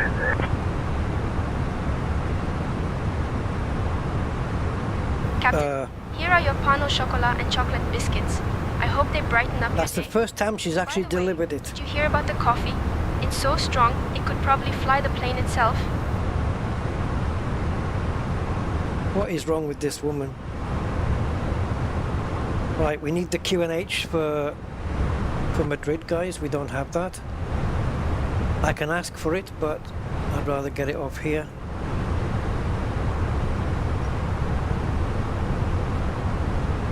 So weather, arrival, let's update that. 1018. So I think we're good. Can we twiddle this while we're on standard? No. You see, you can do that in the Boeing. 27, contact Madrid control on 132.055. 1018. Oh, damn, I missed the temperature. Switching to Madrid control on 132.050. Where are you? 27. 9 degrees and 5. Wind is 350 for 5. Madrid control, Iberia. Let me just quickly do it here. Good evening, maintaining flight level 320. And 350 for 5 for the wind. Iberia 2627, Madrid. Transition flight level Good evening, identified. is flight level 130. Approach speed VAP is 137. The Barrow is decision altitude. What was it 2086? 2086. Let's do a flaps 3 landing. I don't know how long the runway is, but I'm gonna hope it's long enough. VAP is now 144. And and that's everything. That's all the approach information in. The only thing is the radio, which has to be on 109.1, which it's set to already. Okay, we're good. Approaching top of descent shortly. So, oh, I didn't do the thing, did I? Just before we taxied, I needed to get the second part of the information up here. Never mind. 2627. Contact Seville Control on 132.475.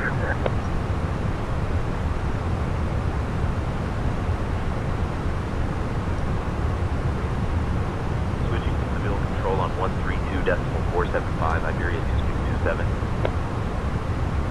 Yeah, so to get the decision altitude in, you just type it in here.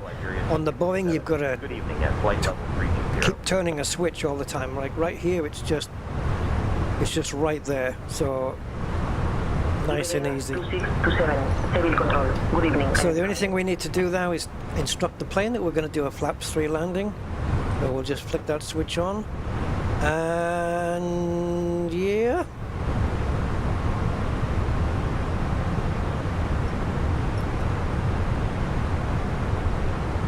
Nine degrees coming in, so we're going to be putting on the probe heats there. Company message.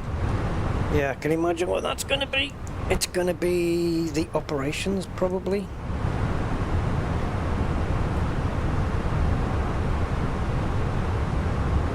Yep, Iberia operations. Now, it might be too late for me to do this, but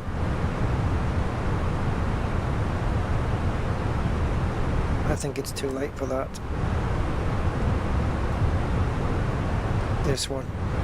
Pre-departure clearance. Say, yeah, this is what we should have sent first. And you know when they say,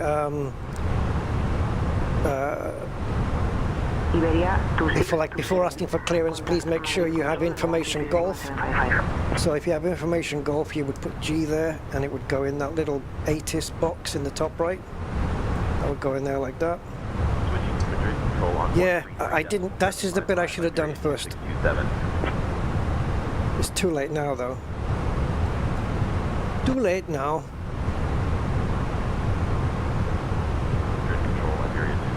Okay, guys, so we are 20 miles away from top of descent. So I'm going to file it all the way down to the glide slope altitude, but if we get told other things, then I'll obey. I'm going to obey everything that Say Intentions tells me in terms of directing me in or vectoring me in, and let's see what happens. It might be a disaster.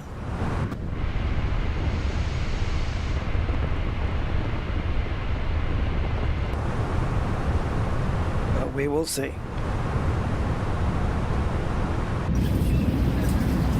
There's nobody there.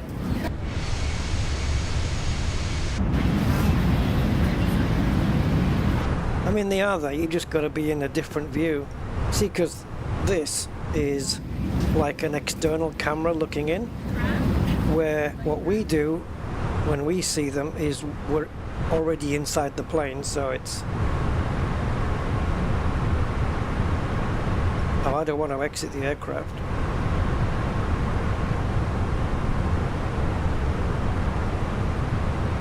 I don't even know where the door handle is, guys. Is it here? Yeah. Yeah, because we're internal, it'll see it like this. Hey, I'm your captain.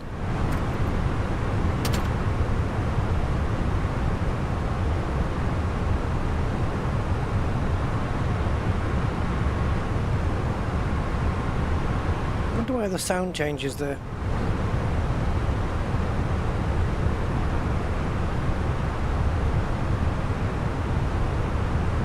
Who are we tuned into, guys?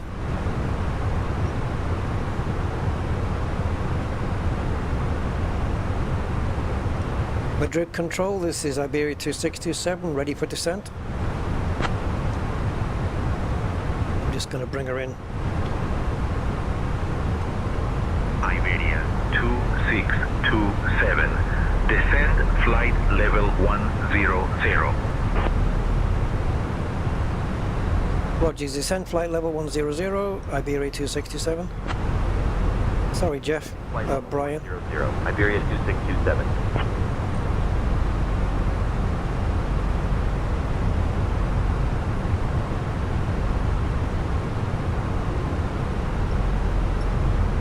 I need to get rid of this VS now.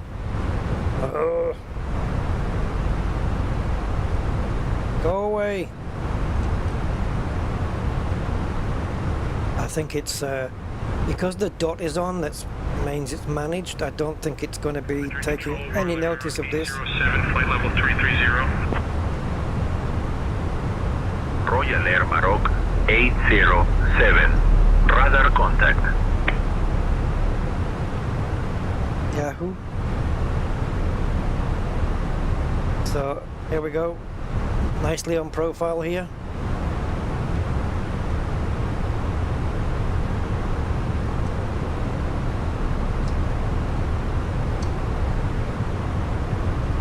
So I'm hoping it lets me just follow my flight plan rather than, you know, heading this and heading the other. Just lead me to it. Ah, it's gone now. Sweet. So we were cleared down to 10,000 feet, so let's just go do that.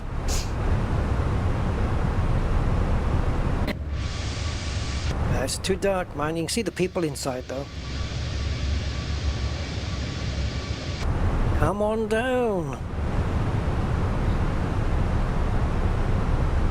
Yeah. Wing set to black 3.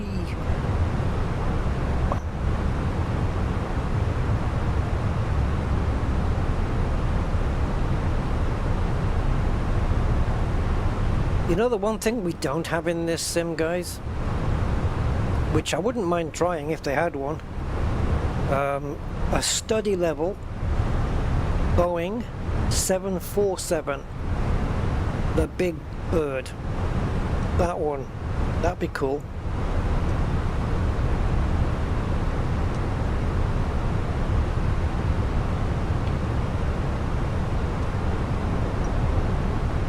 Well, here we go with the little windy bits again.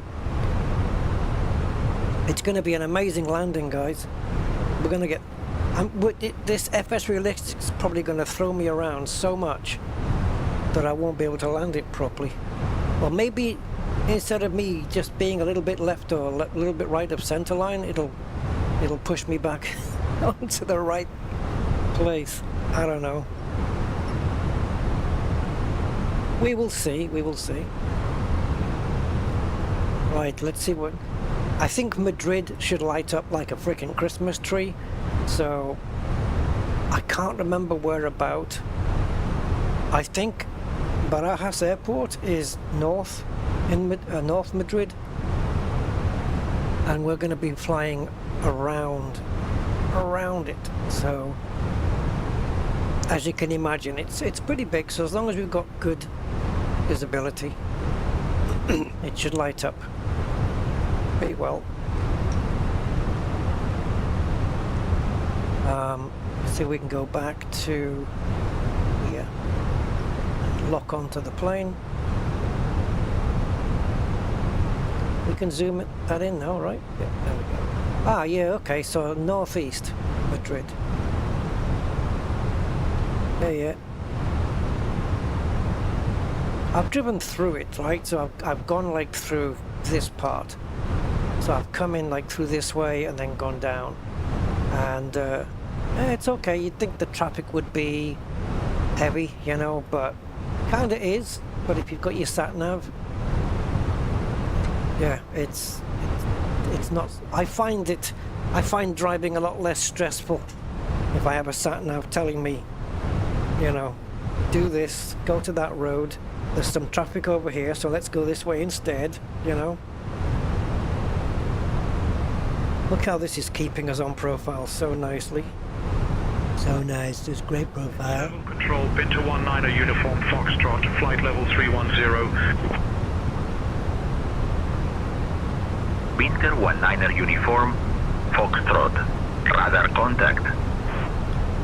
And on the new interface of Say Intentions, it actually shows us what phase of the flight we're in now as well. I don't know if it'll show it up here. Is it this one? Nope.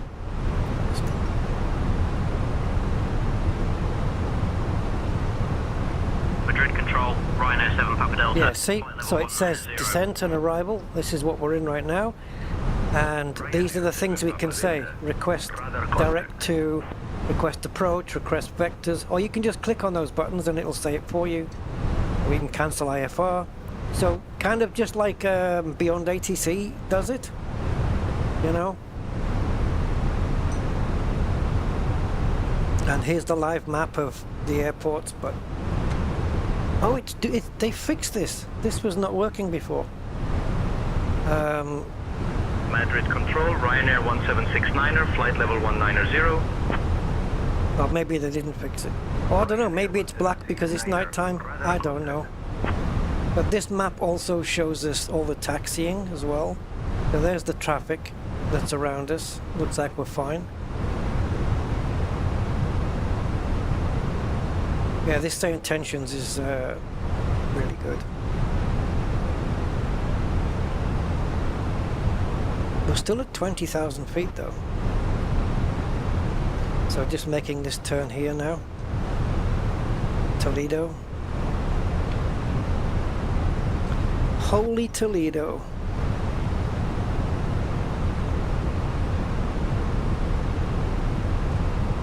Very nice. Very smooth, baby. What on earth is going on down there? What is that? Jesus. Some bright lights, man.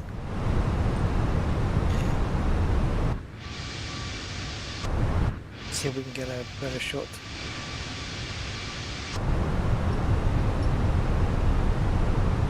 If it starts to get a little bit gusty, we have a tailwind of 12 knots. If it starts to get a bit gusty, I'll get the seat belts on. Otherwise, we're okay for now. By 10,000 feet, we definitely want the seat belts going on. And I'm hoping that when I flick on the seat belt sign, that the stewardess will actually do her thing.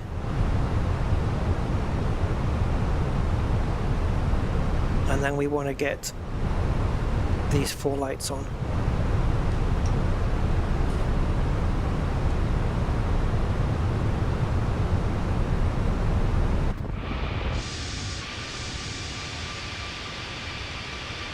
Yeah, we got no front-facing lights at all here. 2627. That's me. Contact Madrid. Approach on 118.4. I wonder if I spoke to him in Spanish, I'd get a response back. I wouldn't even know what to ask. On 118.4, Iberia 2627.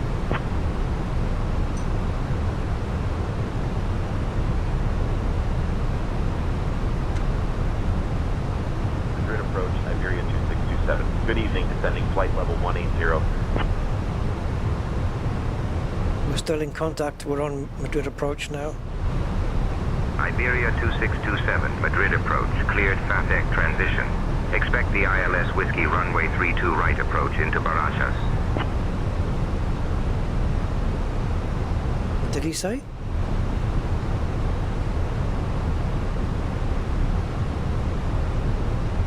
Oh, 3, yeah, okay.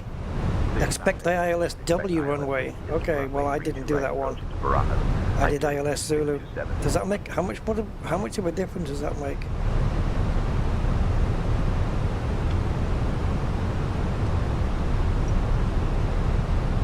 Madrid approach. ¿Cuál es la temperatura en Madrid, por favor? Iberia 267. I can't believe I said the last bit in English, but okay. I've asked him for the temperature. Oh my god, it's come up! Fuck, look at this! No way! Look, guys, look. Wait. Look. It came up.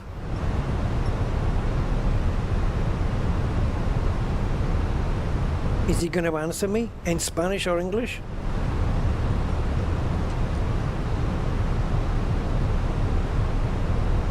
Oh, come on.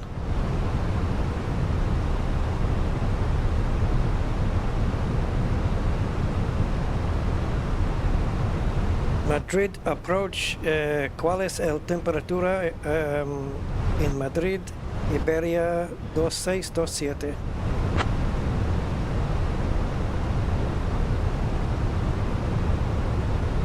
Iberia 2627, temperature 8 degrees C. Vale, gracias. Iberia 2627.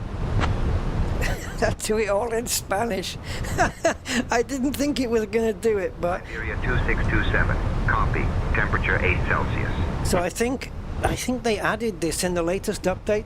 They mentioned, I know in the patch notes they mentioned something about Spanish language, but I didn't know whether that was just like the text on the screen being translated into Spanish or what.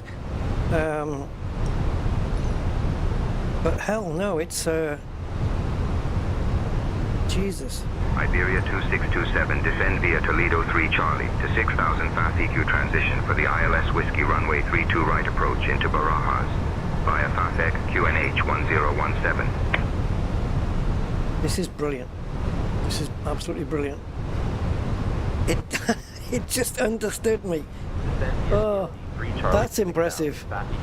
Okay. ILS Whiskey runway 32 right approach into Barajas. QNH 1017, Iberia 26. I think really you're supposed to keep it in English though, right? Oops. I think that's kind of the point. Now, can I flick this button? Ladies and gentlemen, we have begun our approach to Barajas Airport. Please return to your seats, stow your tables, and fasten your seatbelts. The use of lavatories is no longer permitted. Thank you for your cooperation. Actually, we can put the runway turn-off lights on once we land. Sign has been turned on. Please return to your seats and fasten your seatbelts. The lavatory. No, she did respond to that switch. Until the seatbelt sign is turned off. Thank you for your cooperation. She did respond to the seatbelt switch because that's twice she said the seatbelts now. This is brilliant. So they don't vector me in, he's just said expect the runway 32 right approach into Barajas, which is perfect. It's just that he's given us ILSW runway. I chose ILS Zulu. I don't know how much of a difference that makes, but I'm just going to bring her in like this anyway. I really don't think it's going to make much of a difference, to be honest.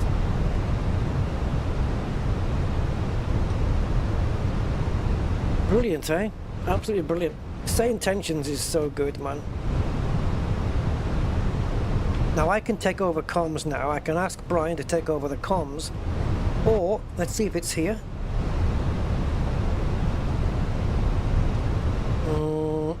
Okay, so it's not here. So, on my panel, I have a button at the top that flicks it between pilot and co-pilot.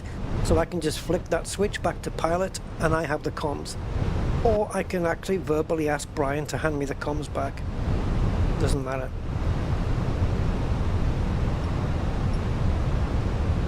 But I've got to give this guy something to do. He's got to earn his wages.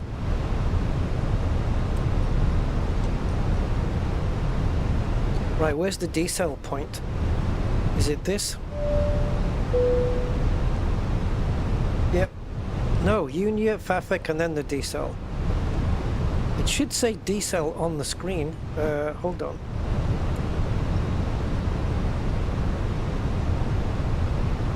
Oh, there it is. Okay, so on this one, we have a D in a purple circle. Man, that's a bit late, isn't it? Whiskey Tango Tango contact Madrid control on 133.85. Ladies and gentlemen, we are now on our final approach into Madrid. Please turn off all electronic devices and stow them until we have arrived at the gate. Ensure your tray tables are put away, your seats are in their full upright position, and your seat belts are fastened. The current weather in Madrid is 20 degrees Celsius with no precipitation. Our assigned gate is Terminal 4, Satellite 528. Thank you for your cooperation. It really feels like we're properly coming into land now, isn't it? You really get that feeling. Like, this is proper, like, coming into land on a real plane. It's crazy. The only thing to add to this now would be sticking virtual reality on, like a really good VR headset. It's so good. This level of simming, man, is something I've just always wanted to experience. It's so, I don't know, it's as close to the real thing as I'll ever get, I guess.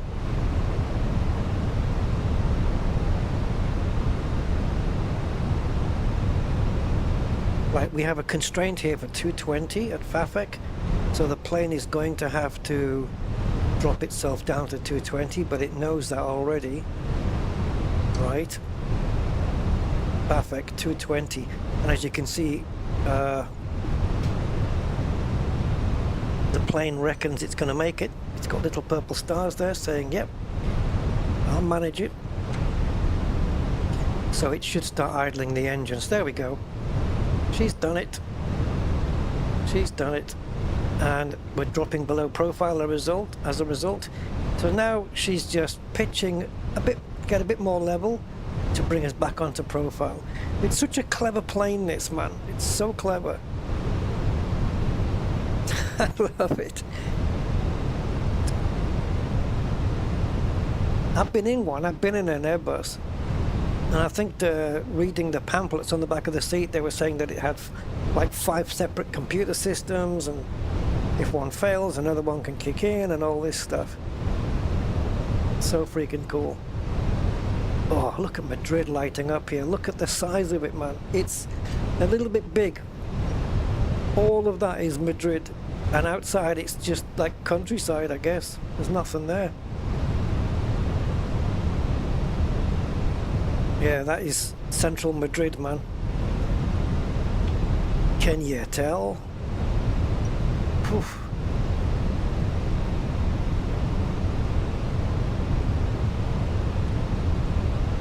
Man, I almost feel like if I could do it, I would like to just park the plane, file a new flight plan from Madrid, refuel, and just fly from here to Barcelona, or even just fly back to Portugal or something.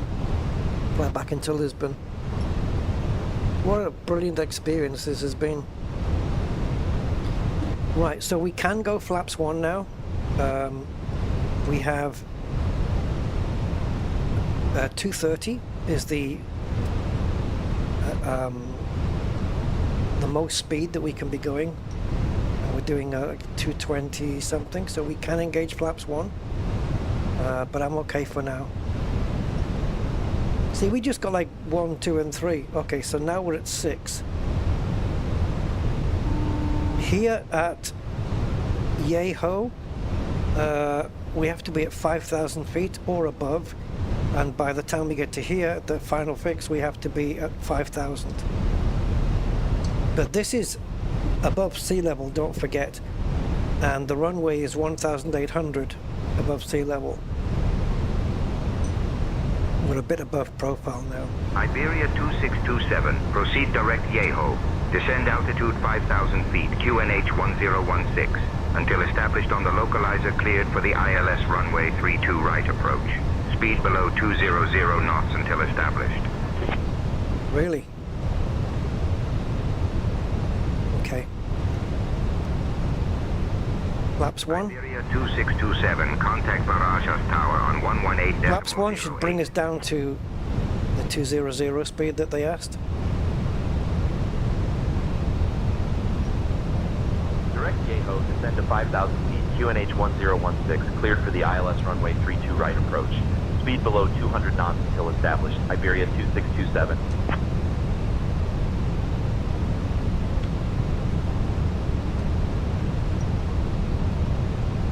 Departure France Soleil 78, Lima Charlie 2000 for 4,000. Yeah, down. Switching to Barajas Flaps Tower, 2. 118.0. Oh, Iberia 2627. Jesus.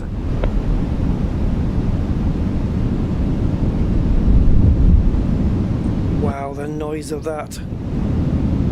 Barajas Tower, Iberia 2627. Good evening, established on the ILS runway 32 right approach. Okay, the last thing we need is flaps 3 then. Iberia 2627, Barajas Tower. Roger, continue approach runway 32 right.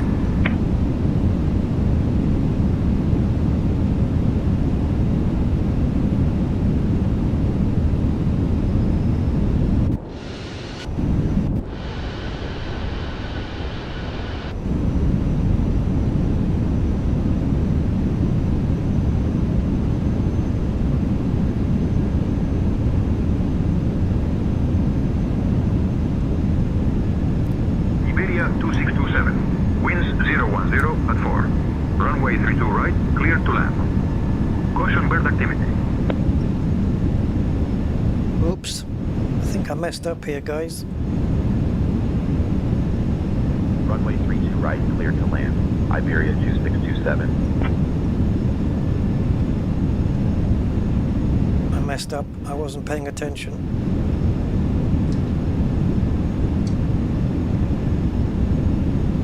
We're gonna have to go around. Yeah, I messed up.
Yeah, I forgot to arm the approach mode and all that stuff, so it wasn't looking at the glide slope or nothing.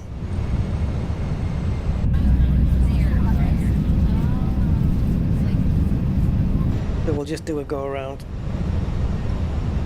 Well, not strictly a go around, but we're just going to attempt it again.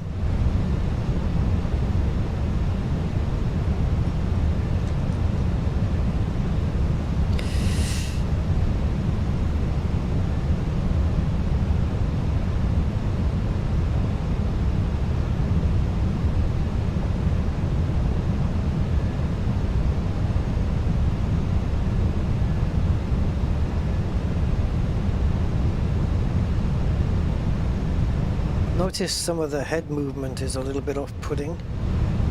Look, I just want it to stay dead still here, and I can't make it do it. See, it's floating, and I can't grab hold of the scroll bar.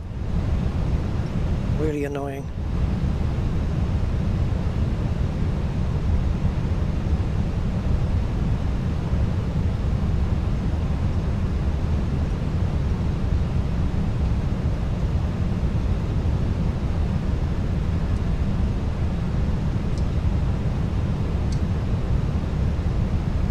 Okay, so we'll just get it to here, and then we'll turn it around. Just turn it around.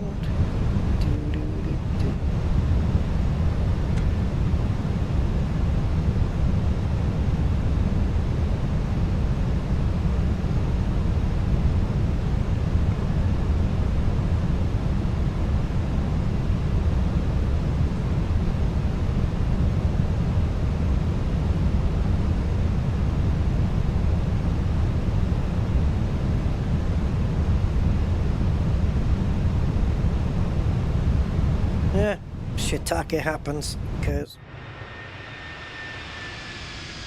it's not how you mess up, it's how you get out of it. Yeah, I wasn't paying attention at all there.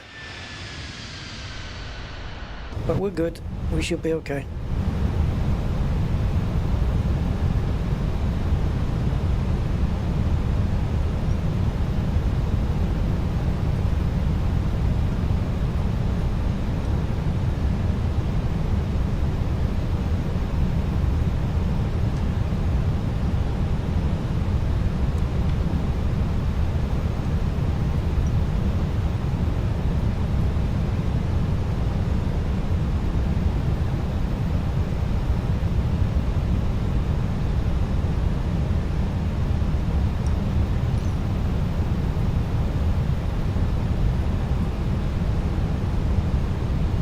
See what I mean? This is bullshit. Can't be doing this.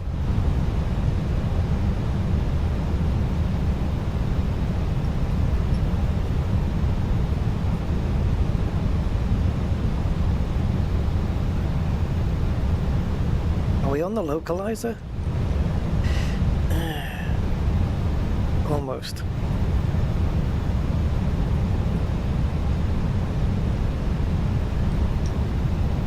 Once we're established on the localizer, we'll hit the approach mode. Get the wheels down again.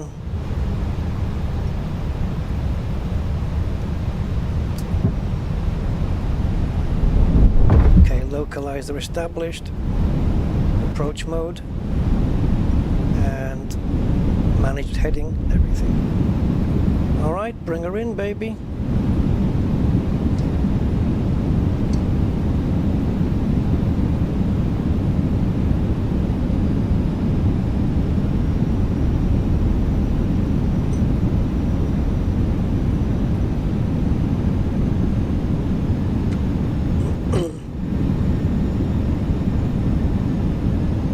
To be going down now, like as in losing altitude, please.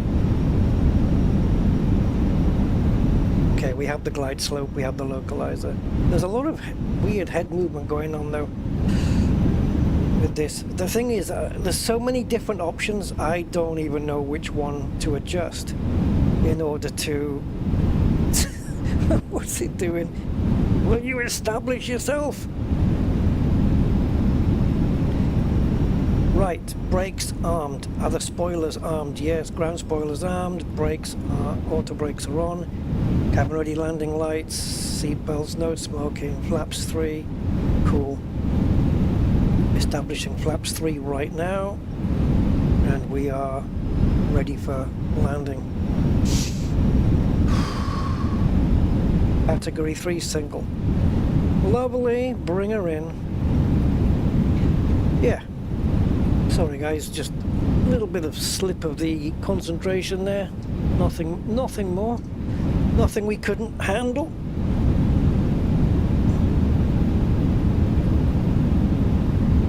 Right, so this is our altitude above sea level, and this is our height above the ground.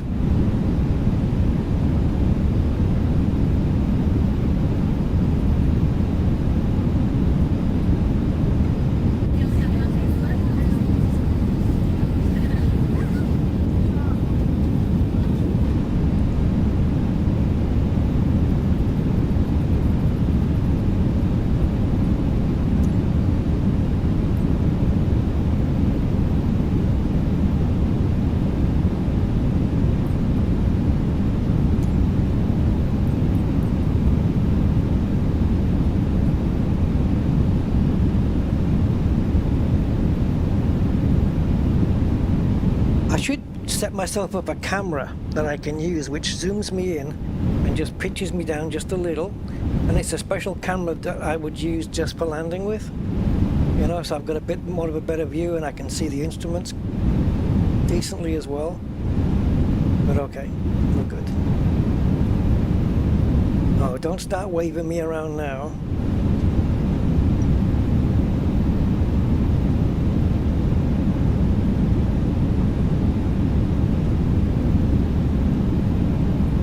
Ryan, once we land, can you make sure to ask for a taxi to the gate, please? 1,000. I'll request taxi to the gate once we land, Rusty. Let's see that you do. Do you think he will, guys?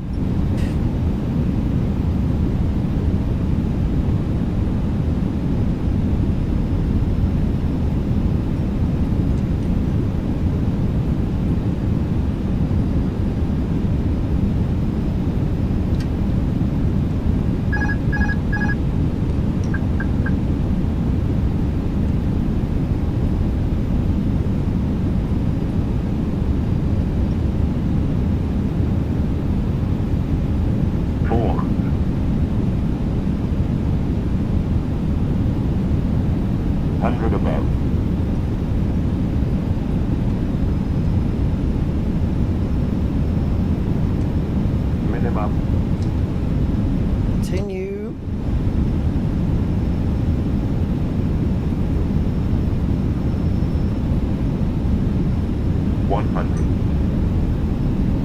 But a little high.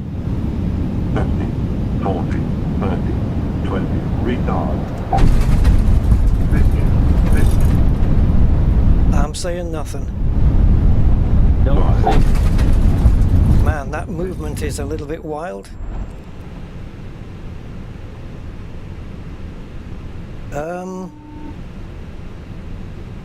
Iberia 2627. Welcome to Barajas. Contact ground on 121.908. Okay.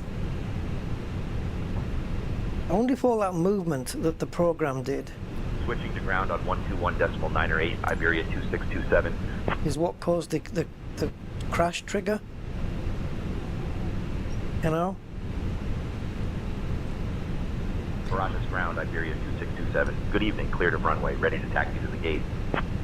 Like we did land hard, but I was landing a little bit long and I was already off. Iberia 2627, Barajas ground, taxi to Terminal 4, Satellite Gate 528 via Kilo 5, Kilo Alpha, Alpha. These radio calls are not going to stop, are they? Alpha. Good day. So I'll explain it later when all the radios have stopped. Ladies and gentlemen, welcome to Madrid. Did you know that Madrid is home to the world's oldest restaurant, Sobrino de Putin, which has been serving delicious meals since 1707? Thank you for flying with Iberia. Please remain seated until we reach the final parking position. On behalf of your flight crew, thank you for flying with Iberia. The local time here is 9:14 p.m. Well spotted, Chris. Well spotted.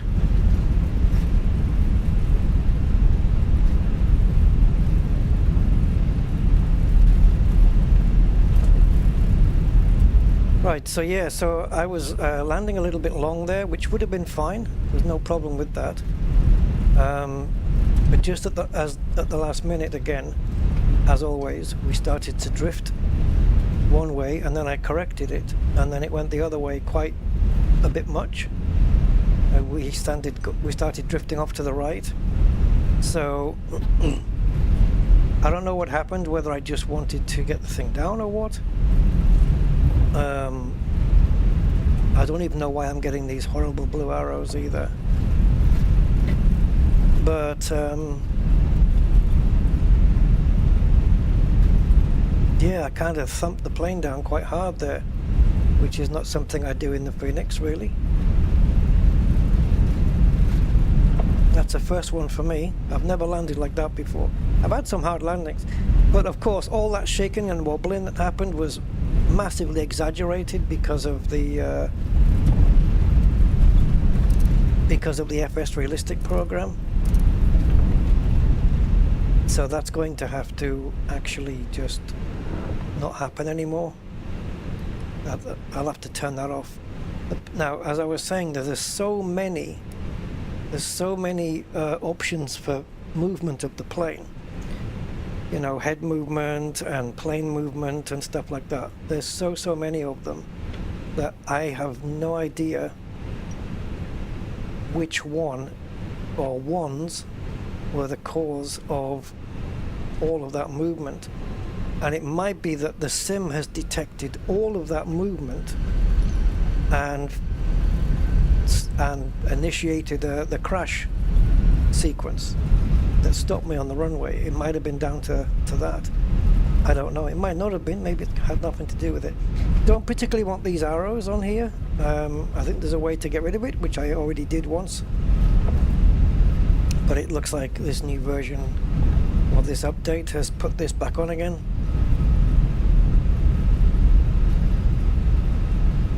Yep, it is global. Don't do it unless the one I'm using. I would like to have another go, just to yeah, I'm going to. We're going to have another go, guys, because I want to so actually though, if I have another go, that means I can't shut the plane off. Oh yeah, no, it's okay, we're fine. I want to have another go and see if it's FSRealistic or me, because I've never had that issue before. No, everything's adjustable, but the problem is there's so many options now that who knows which one to adjust. There is so many different ones. I guess it's got to be one for, maybe there's one separate one for landing, you know, the aircraft movement when you land. There must be a separate one.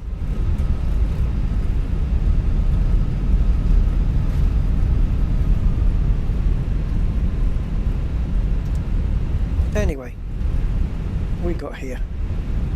That was just a little bump in the flight.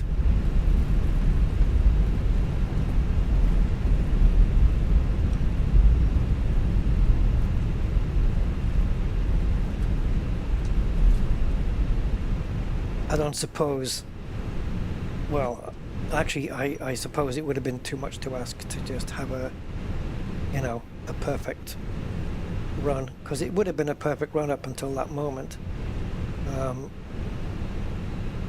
But asking to have everything done, you know, everything to work out from this, from gate to gate, I think that's asking a little bit too much, guys.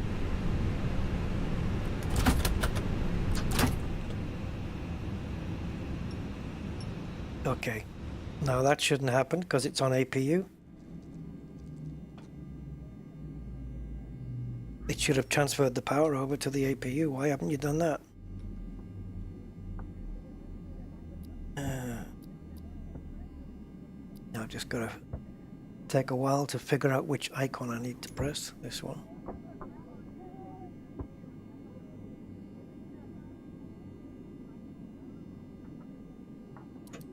Why wasn't it started? All right, let's get ground power on if we can then. Yeah, forget the... As the plane's already shut itself, there's no point. There's no point with the APU now. It's completely a fruitless exercise and a waste of time. So let's go here.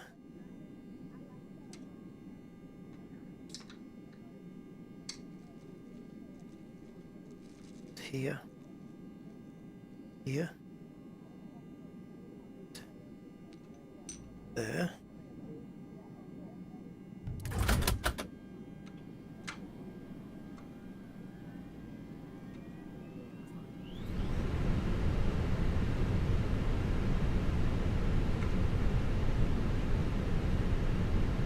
Yeah.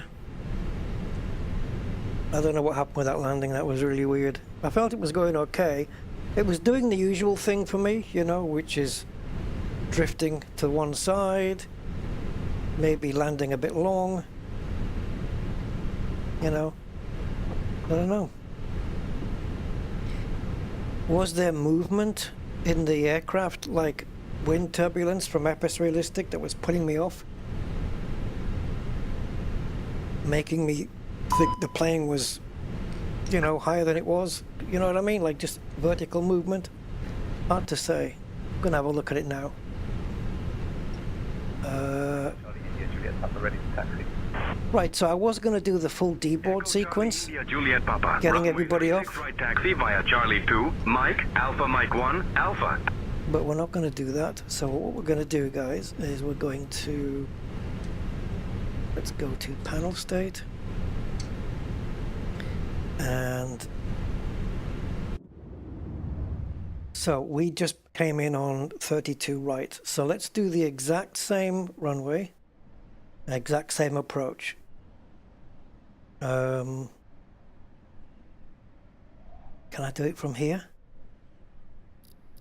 Not really. No, I'd have to go to main. Okay, so we go to main, and we're going to go to Madrid, 32 right. And we're just going to plonk ourselves on it. Let's run that back.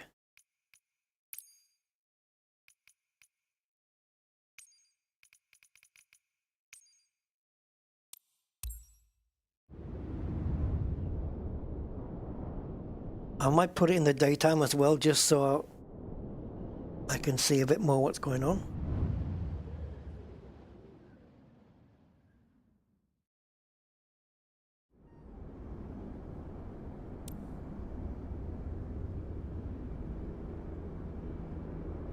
Just take a little short while for the Phoenix loader to load in, though, I have to say. Alright, so first let's get... There's no more planes here. I've taken off beyond say intentions, so we're the only plane in the universe right now.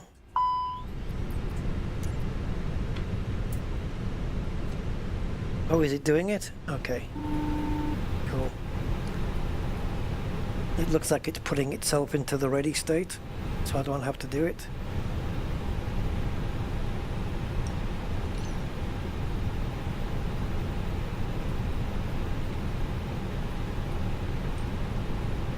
Is this the runway that I said?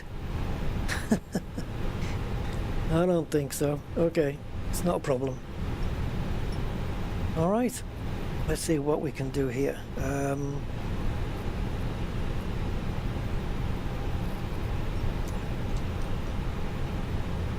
So I'm just going to connect up FSI panel, and let's run this back and see what the hell.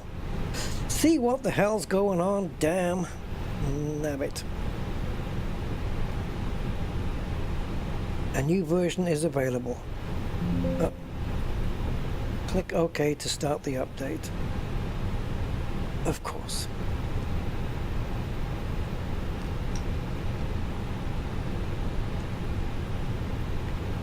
Doo-doo-doo. Oh. It's a shame, man, because just right at the end of the flight there, my head was crying enough.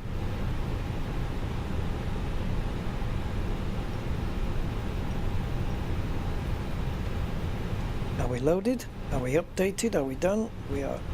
Okay, so airport. L-E-M-D. Select airport. Select runway 32 right. And we want to select the fix. A new WASM module update is available. Please close MSF. No thanks. Oh, great. That's awesome, because now that information screen, a new module is updated. Update is available. Doesn't have an X in the corner of the window, so I can't close it to see the rest of the interface of FSI panel. So that's nice. So let's do 4 mile final, I guess. Do a 4 mile final, and now because it's the Phoenix, this might go a little bit weird.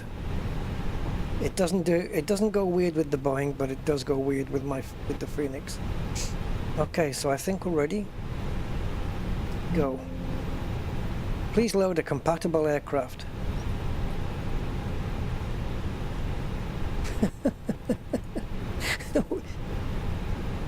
This is the Phoenix, mate.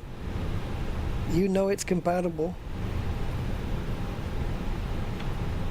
Alright, guys. For those who want to bear with me, you may. But okay, I guess I'll have to reload. I don't know why it put me on 3.6 left either. I'm pretty sure I told it 32 right, but didn't get the number right and didn't get the runway sequence right either. All right, let's... Right, I've closed it. Now is... Okay, the new module has been installed. FSI panel will now close. Right, thank you. Are you going to run again on your own? Okay, let's run flight sim. This is stuff you don't need in your life, you know? But life throws you these curves.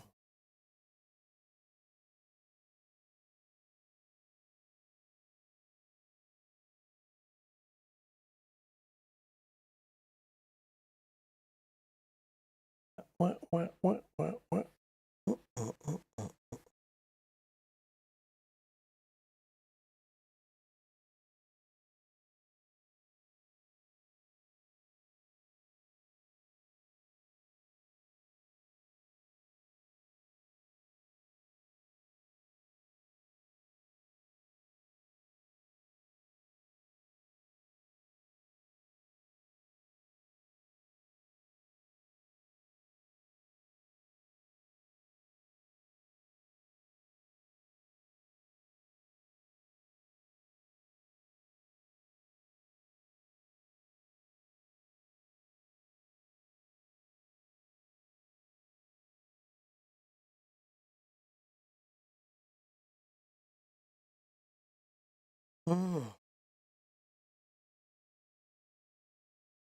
This is what happens when you've been away from the computer for a while. You come back and every program you run needs an update.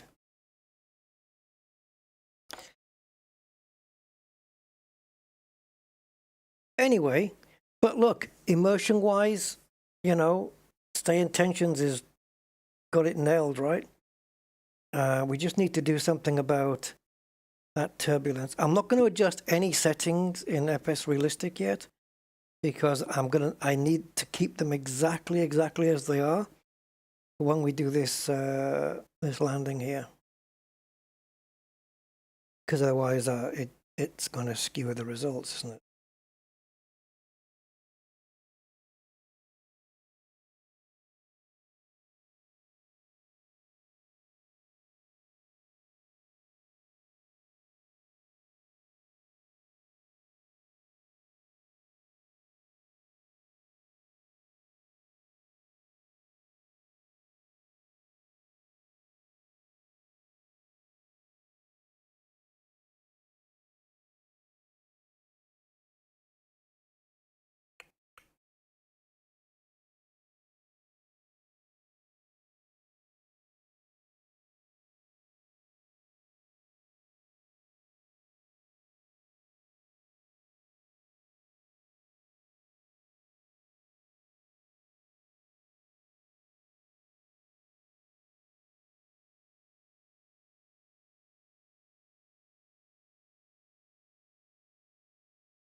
The longest loading software ever. It feels like it's loading in the entire planet. It's connected. What? Somebody just...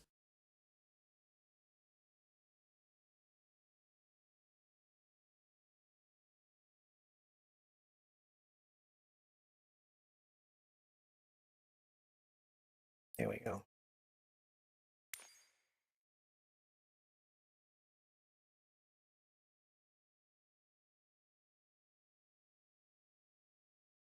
Alrighty. Aphrodite. Let's see if this works now. So let's go to Barajas and runway 32 right, 32 right, 32 right, 32 right, 32 right, 32 right, right, 32 right. Yeah, confirmed. Let's see what runway it puts me on. 36 left. Surely not.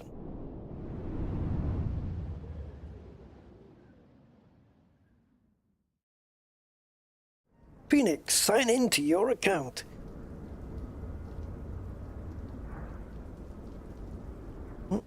Looks like he did it for me. Okay, ready to fly. And yeah. Toolbar, please. Can I have the toolbar?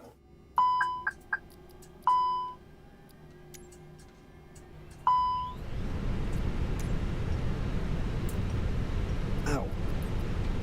36 left. Yay! Oh, and it's raining? Oh, for crying out. Okay. Whatever. Okay, everything's good. Engines are on. Alright, let's run FSI panel. Don't tell me this plane's not compatible. You know it is. It's the most compatible that there is. Unless you identified the problem with the Phoenix and declared it incompatible. Or at least the problem I was having. Right, run bear, 3-2 right. Select the fix. Let's just go short final. And let's see if it pushes the aircraft all the way down the runway. It does it with mine, I don't know why. So 3,000 feet, 4 nautical miles, diddly diddly dee, go. FSI in-game module not detected. Yep, that's true. That is true. That is absolutely.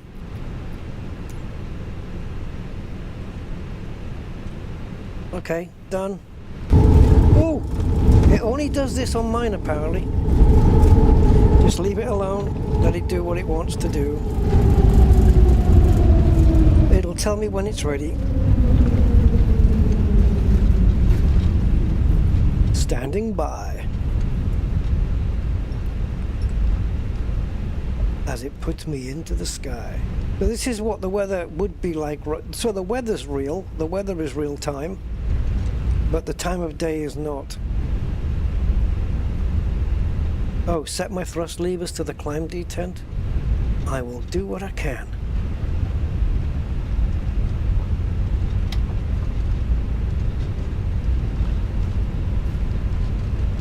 I have to go a little bit more forward on them, I think. There we go. Alright. You set up my panel. Do all your stuff. I have control.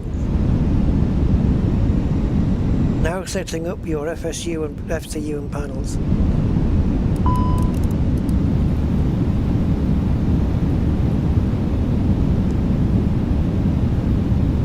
Oh, you're doing it on this one?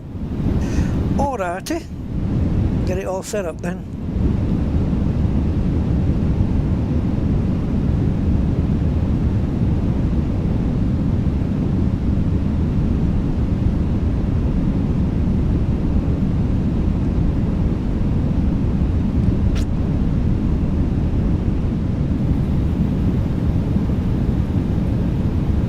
Yay-ho! 1,000. Now, when it's done and it's finished everything, I want to make sure that I've got everything set that I need to have set. Aircraft ready. Okay. So, speed brakes armed. Let's have a look. Flaps config 3, beautiful. Spoilers armed. Landing lights are on, flaps 3 landing. Landing gear down, flaps 3. Flight slow. Perfect. Flight slow. Yeah, perfect. Okay, it's just going to keep repeating this now until... Right, autopilot is on. Heading is 323, which is exactly what it needs to be on. 3,000 feet. All we need to do is arm the approach mode and let it rip. Okay, that's it. I will hold my brakes for 3 seconds and that's it. 1, 2, 3. Flight slow. Approach mode is armed. Flight slow. Flight slow. We have the localizer. We don't have the glide slope yet. It's coming in. Shush. Flight slow. Shush, shush. Oh, we're too low. We're too low. Here we go. Glide slope coming in. And then it should lock. It's armed right now. But it should lock into place. In a short time. Does that look right? Yeah, 2009, yeah, because don't forget the airport is 1,800 above, isn't it? Okay, we have the glide slope. All right, that's it. So we're at 1,000. This is the number I'm interested in now, nothing else.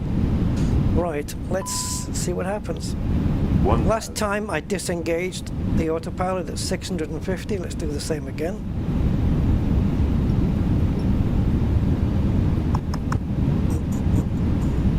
Apparently on the PAPI lights were a bit low, but to be expected, I suppose. I'll see if I can correct. Unless it does it for me.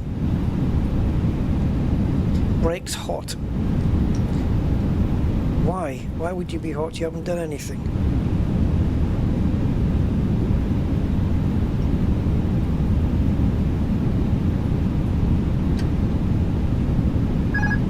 Okay, I had to press it twice there for some reason.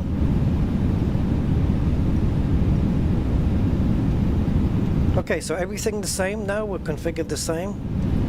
The only difference is it's daytime, and that's about it.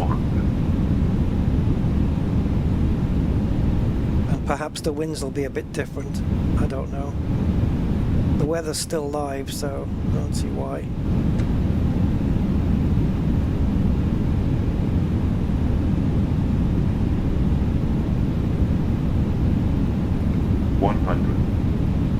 We're a bit low now, I think, aren't we? 50. Too low. 40. Terrain. 30. 20. Retard. Retard. Retard. Retard. Retard. Retard.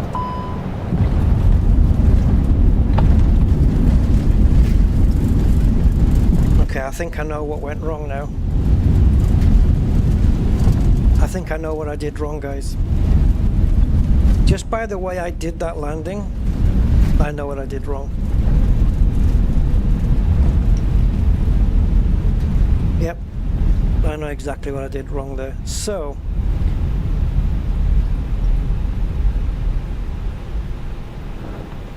right. So ideally, let me see if we can show this.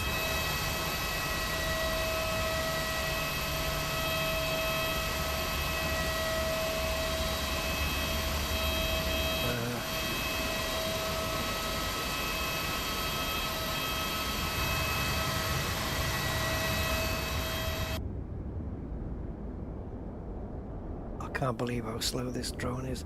There must be, there must be a way of speeding this up. I think, I can't remember, I think I found a way. See, according to my report here, my FSI panel report, everything I did was is in the greens just now. I'll see if I can put it up on the screen for you guys.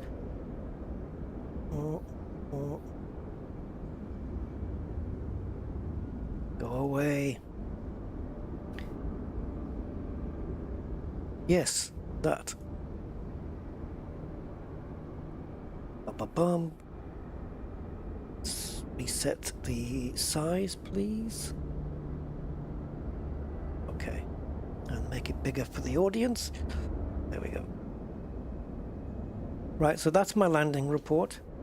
And as you can see here, we're all in the greens. Hold on. Well, almost all in the greens. Bear with, guys. We have a new screen.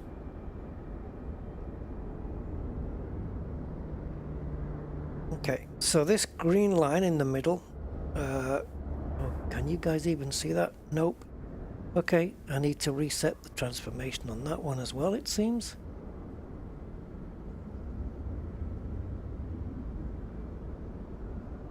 Right, so this green line in the middle You got 1, 2, 3, 4, 5. You got black, black, green, black, black. The green is the ideal line. Now we were low on the glide slope. That's the way that the program put me. So I've gone back up and I've tried to maintain straight in. My maximum rate of descent exceeds, you know, what it should be. But end of the day, once I touched the ground, we got a smooth landing. Deviation, I was bang on the center line apparently. My bank at touchdown was 0.1 degree to the right, perfect, and my landing distance was good. Okay, so all good. Fine. The other thing, if I load up, say, MS adjuster or MD adjuster, I just want to move my aircraft just a little bit. Give me a second, guys. Oh, I hate it when it goes behind another window. Right, so if I go backwards, like...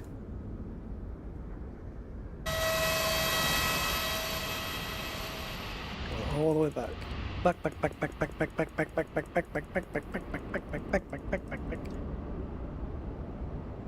Keep going.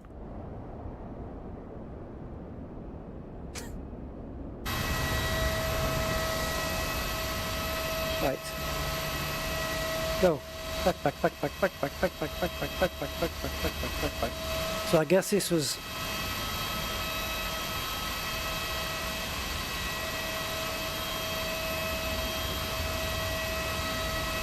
nearly there. Okay. So, this is called the threshold, right?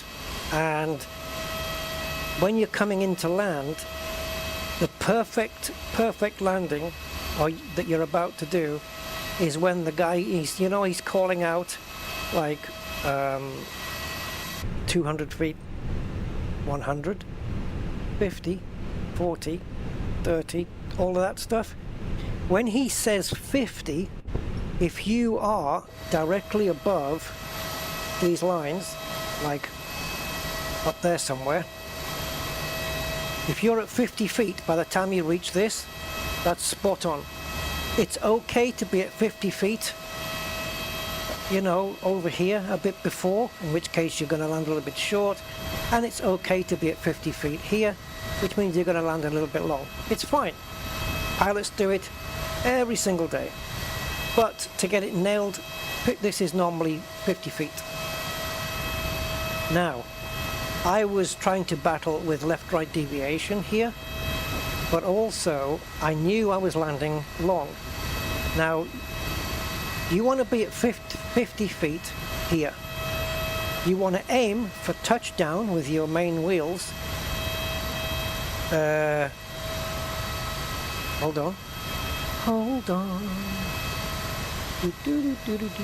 You want to aim for your wheels to hit the runway on these blocks here. Here. Touchdown. And you do that visually with your eye. There's a point where you just forget looking at the flight directors and you just aim for this. And if you aim for this, chances are when you get across that threshold, it's going to say 50 feet. Now I was a bit long on my first flight. I was not going to land until a bit further down the runway. We would have still stopped. But I think what happened is because I knew we were high and we were a bit off center, when he's counting down and he says 30, 20, 10, and then you land, at 20 is when you kill the throttles, right? So you just go bang and you just idle. You just drop them to idle and then there's no more power and then the plane just drops the rest of the way. I'm pretty sure I was pretty high and I think I dropped the throttle before he said 30. I think so. And then the plane just came down a little bit too hard. And the effect on the screen got very exaggerated. Yeah, I think I killed the throttles too soon, and the plane just, because we were too high, and in my efforts to get the plane down quicker, I killed the throttles too soon, and the plane just dropped the last, I don't know, maybe 100 feet without the throttles, where you're supposed to do it from about, in between when he's saying 30 feet and 20 feet, you kill it. And I think that's what happened, because just bringing the plane in right now, the way I did it is not the, I can remember it's not the same as the way I did it last time. So yes, I think that's what it was. So it wasn't FSRealistic, I think it was just me. Just killing the throttles like way too frickin' soon. Absolutely way too soon. And yeah.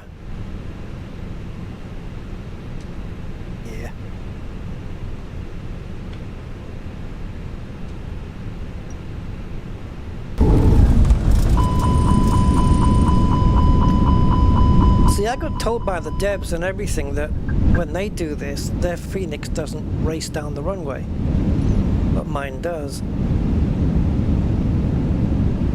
Don't think. Don't think. Don't think. I know just what you're saying. Yeah, so I don't know.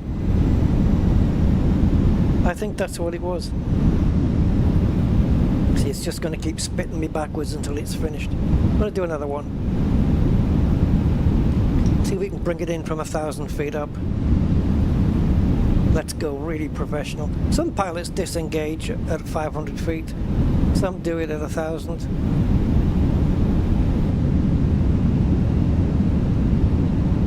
But I've done 1,000 before. Did it last time we played this, didn't we?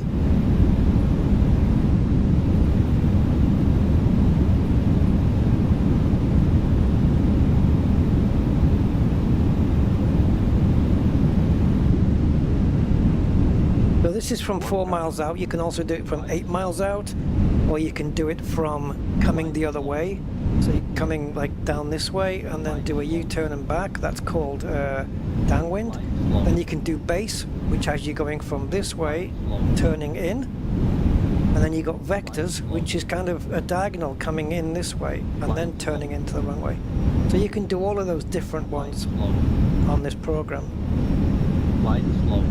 Okay, aircraft ready, hold my brakes for 3 seconds.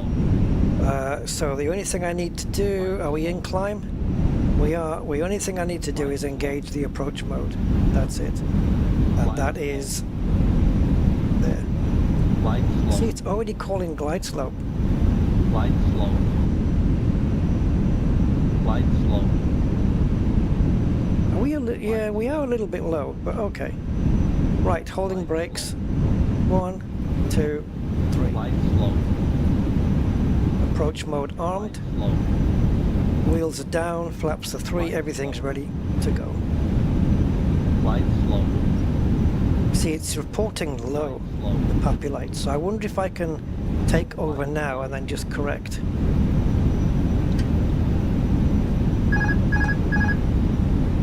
Okay, I have El Plano, El Aeroplanio.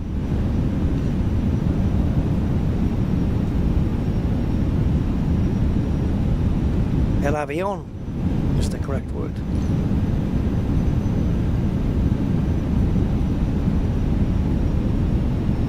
Right now, just following the flight directives until I have the threshold in visual, and then I can aim for those blocks. 1,000. I probably should be looking at more of the windscreen, but I'm okay.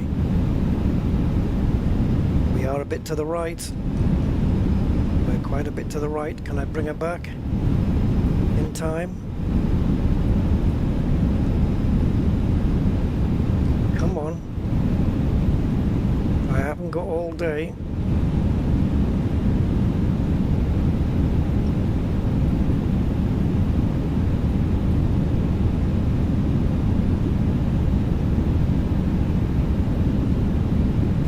just seeing those blocks now.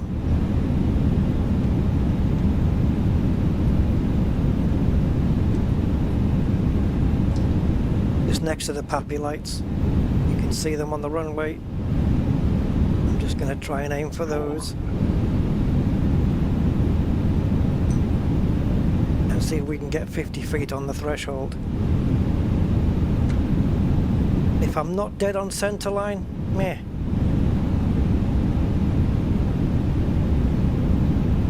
See, we're deviating again. Son of a bitch. Why does it keep doing this all the time? 50, 40, 30, 20, retard.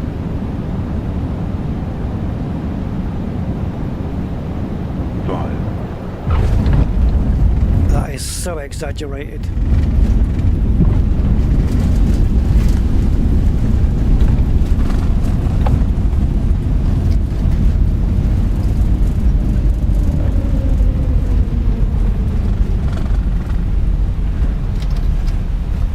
That is so exaggerated, but we keep deviating.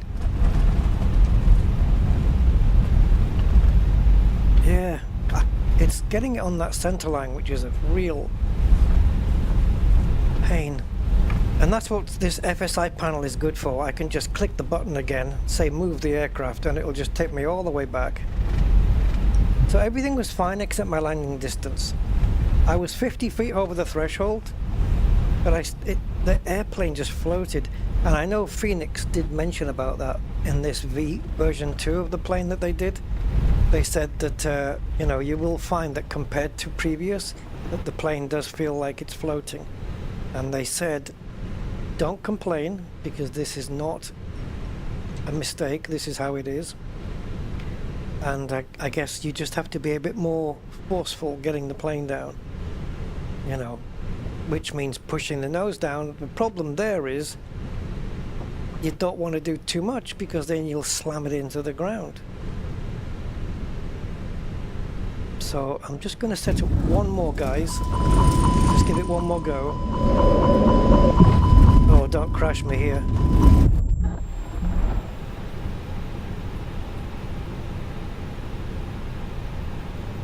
Yeah, wing FC. Set your FSC altitude increment to 100. Really?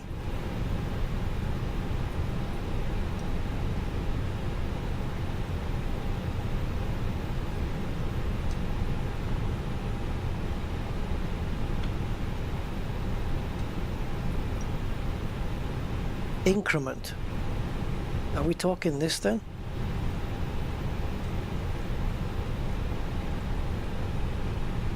Oh, increment. Sorry.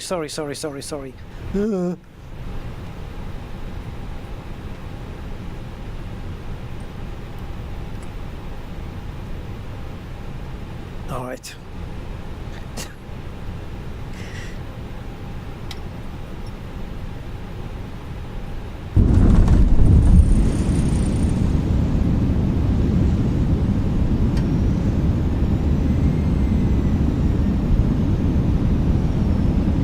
Yeah, with this you can just practice the thing over and over and over again, and just practice your landings.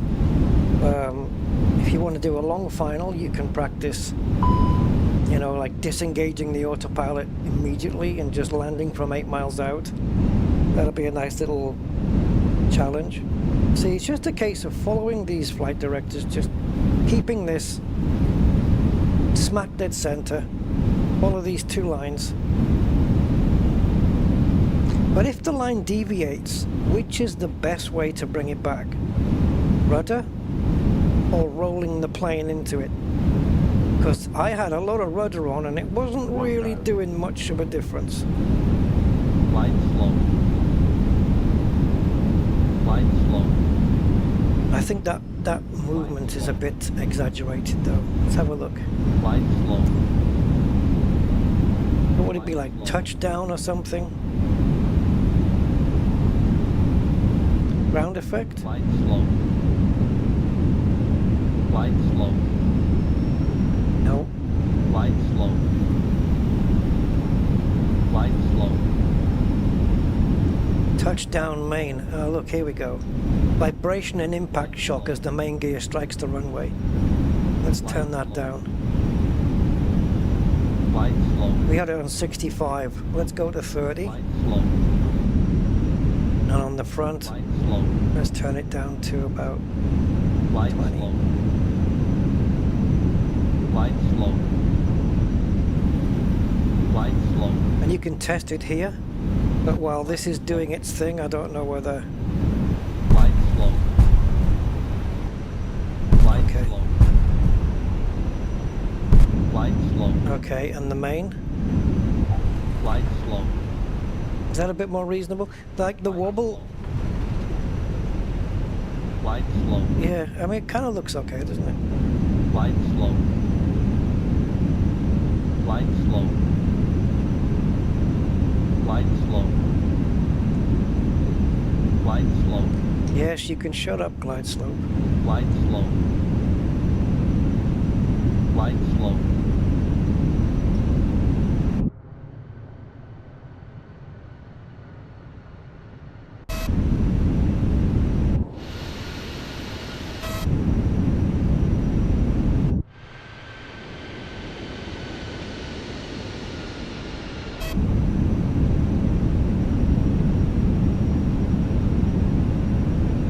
Okay. I'll do what I did before then. Do it around 700, 650, 700, something like that. We'll disengage. 1,000. Yeah, it's bringing us in a little bit low. I wonder if there's a way to tell it to bring us in from 5,000, which is where we're supposed to be coming in from. But then maybe we need to be on the long final for that one.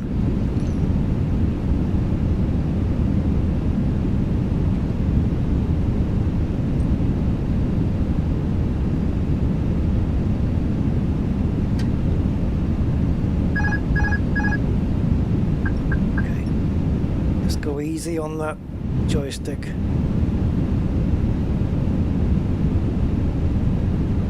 Don't make any harsh movements. See, it's already drifting. It's already drifting. A little bit of rudder. There she goes. And she's drifting again, so keep the rudder on. 400.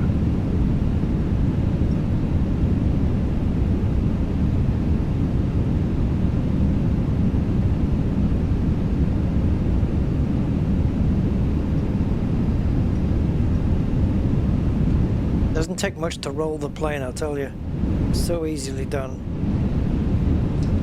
I think, yeah, it's pretty much all visual here. 100. 50. Perfect. 30. 20. Retard. 5. Oh my god. 50. Yeah, I tried to, you know, I did what Phoenix said. You know, be a bit firmer, bringing the plane down. It's all about timing that flare and everything like that. Okay, guys, so I have an idea. I don't know how doable this is, but on this FSR, is there a global, like, disable? Can we just disable the whole thing? This, right? Oh, and it integrates with chase plane as well. So this, yes?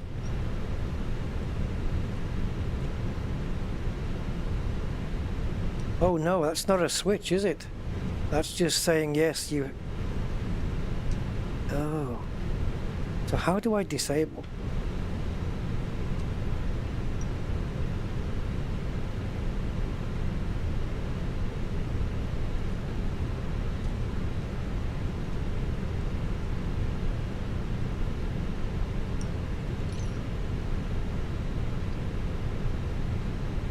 How do I globally just disable it so it's not working?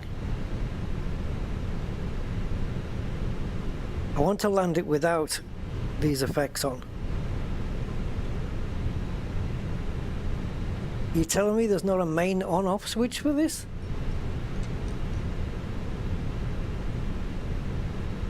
Thank you. All right.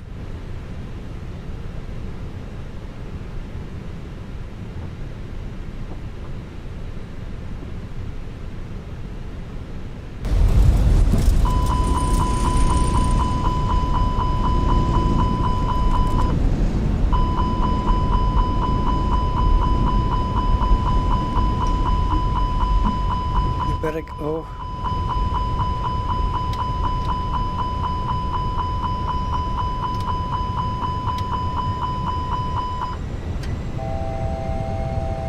Right. Last time then, just try it without it and see what happens.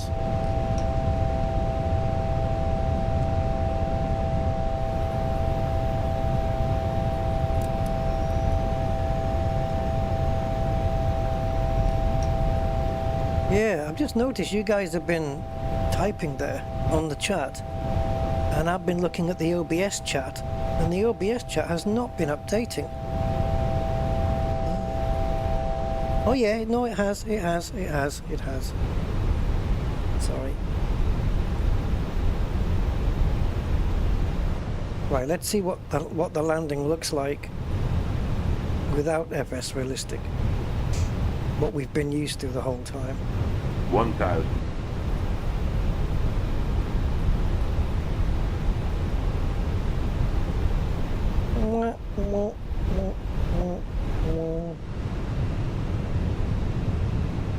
Cool, because it tunes everything in for you. It does all the MCDU.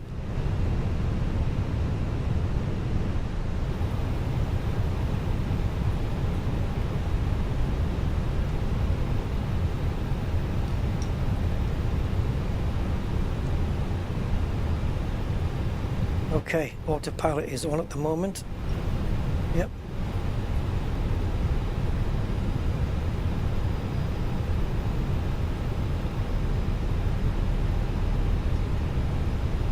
If anything, I'll just disable the touchdown thing. It's a shame because I'd like to have a bit of it on at least, but I think it's a little bit exaggerated personally. But that's why you have variable settings, so you can make it like that. 1,000.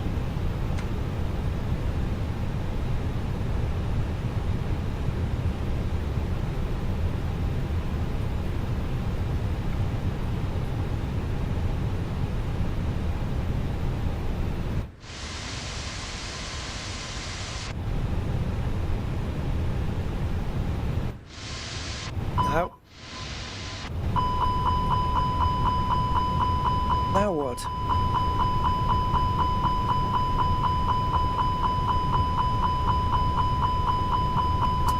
How the hell was the gear not down? It's supposed to do all of that. Shush.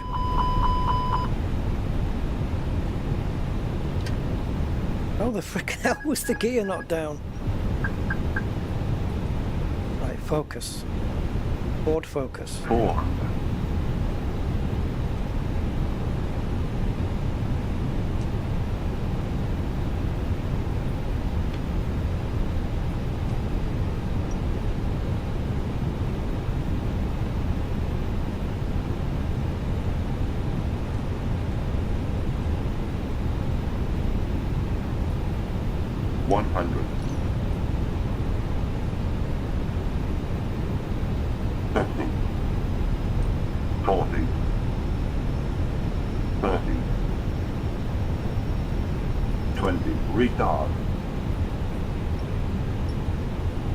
Come on, it is, it's floating like crazy. 5. Pitch. Yeah, it pushed the front of the plane up.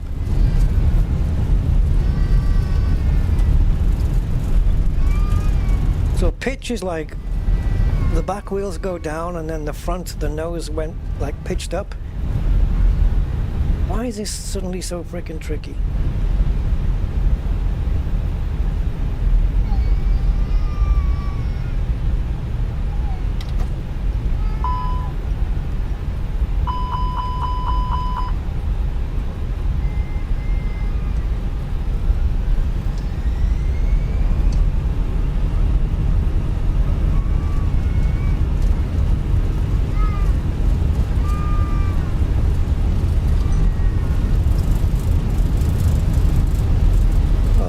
be a bit tight.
Buzzer's not going to go away now, is it?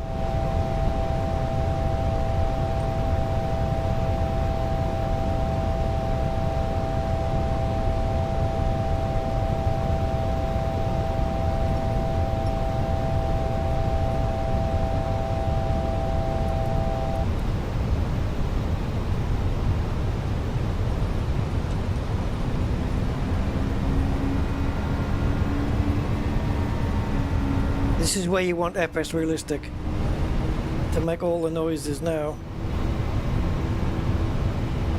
I can't bank anymore because the computers on the plane will simply not allow me to do it.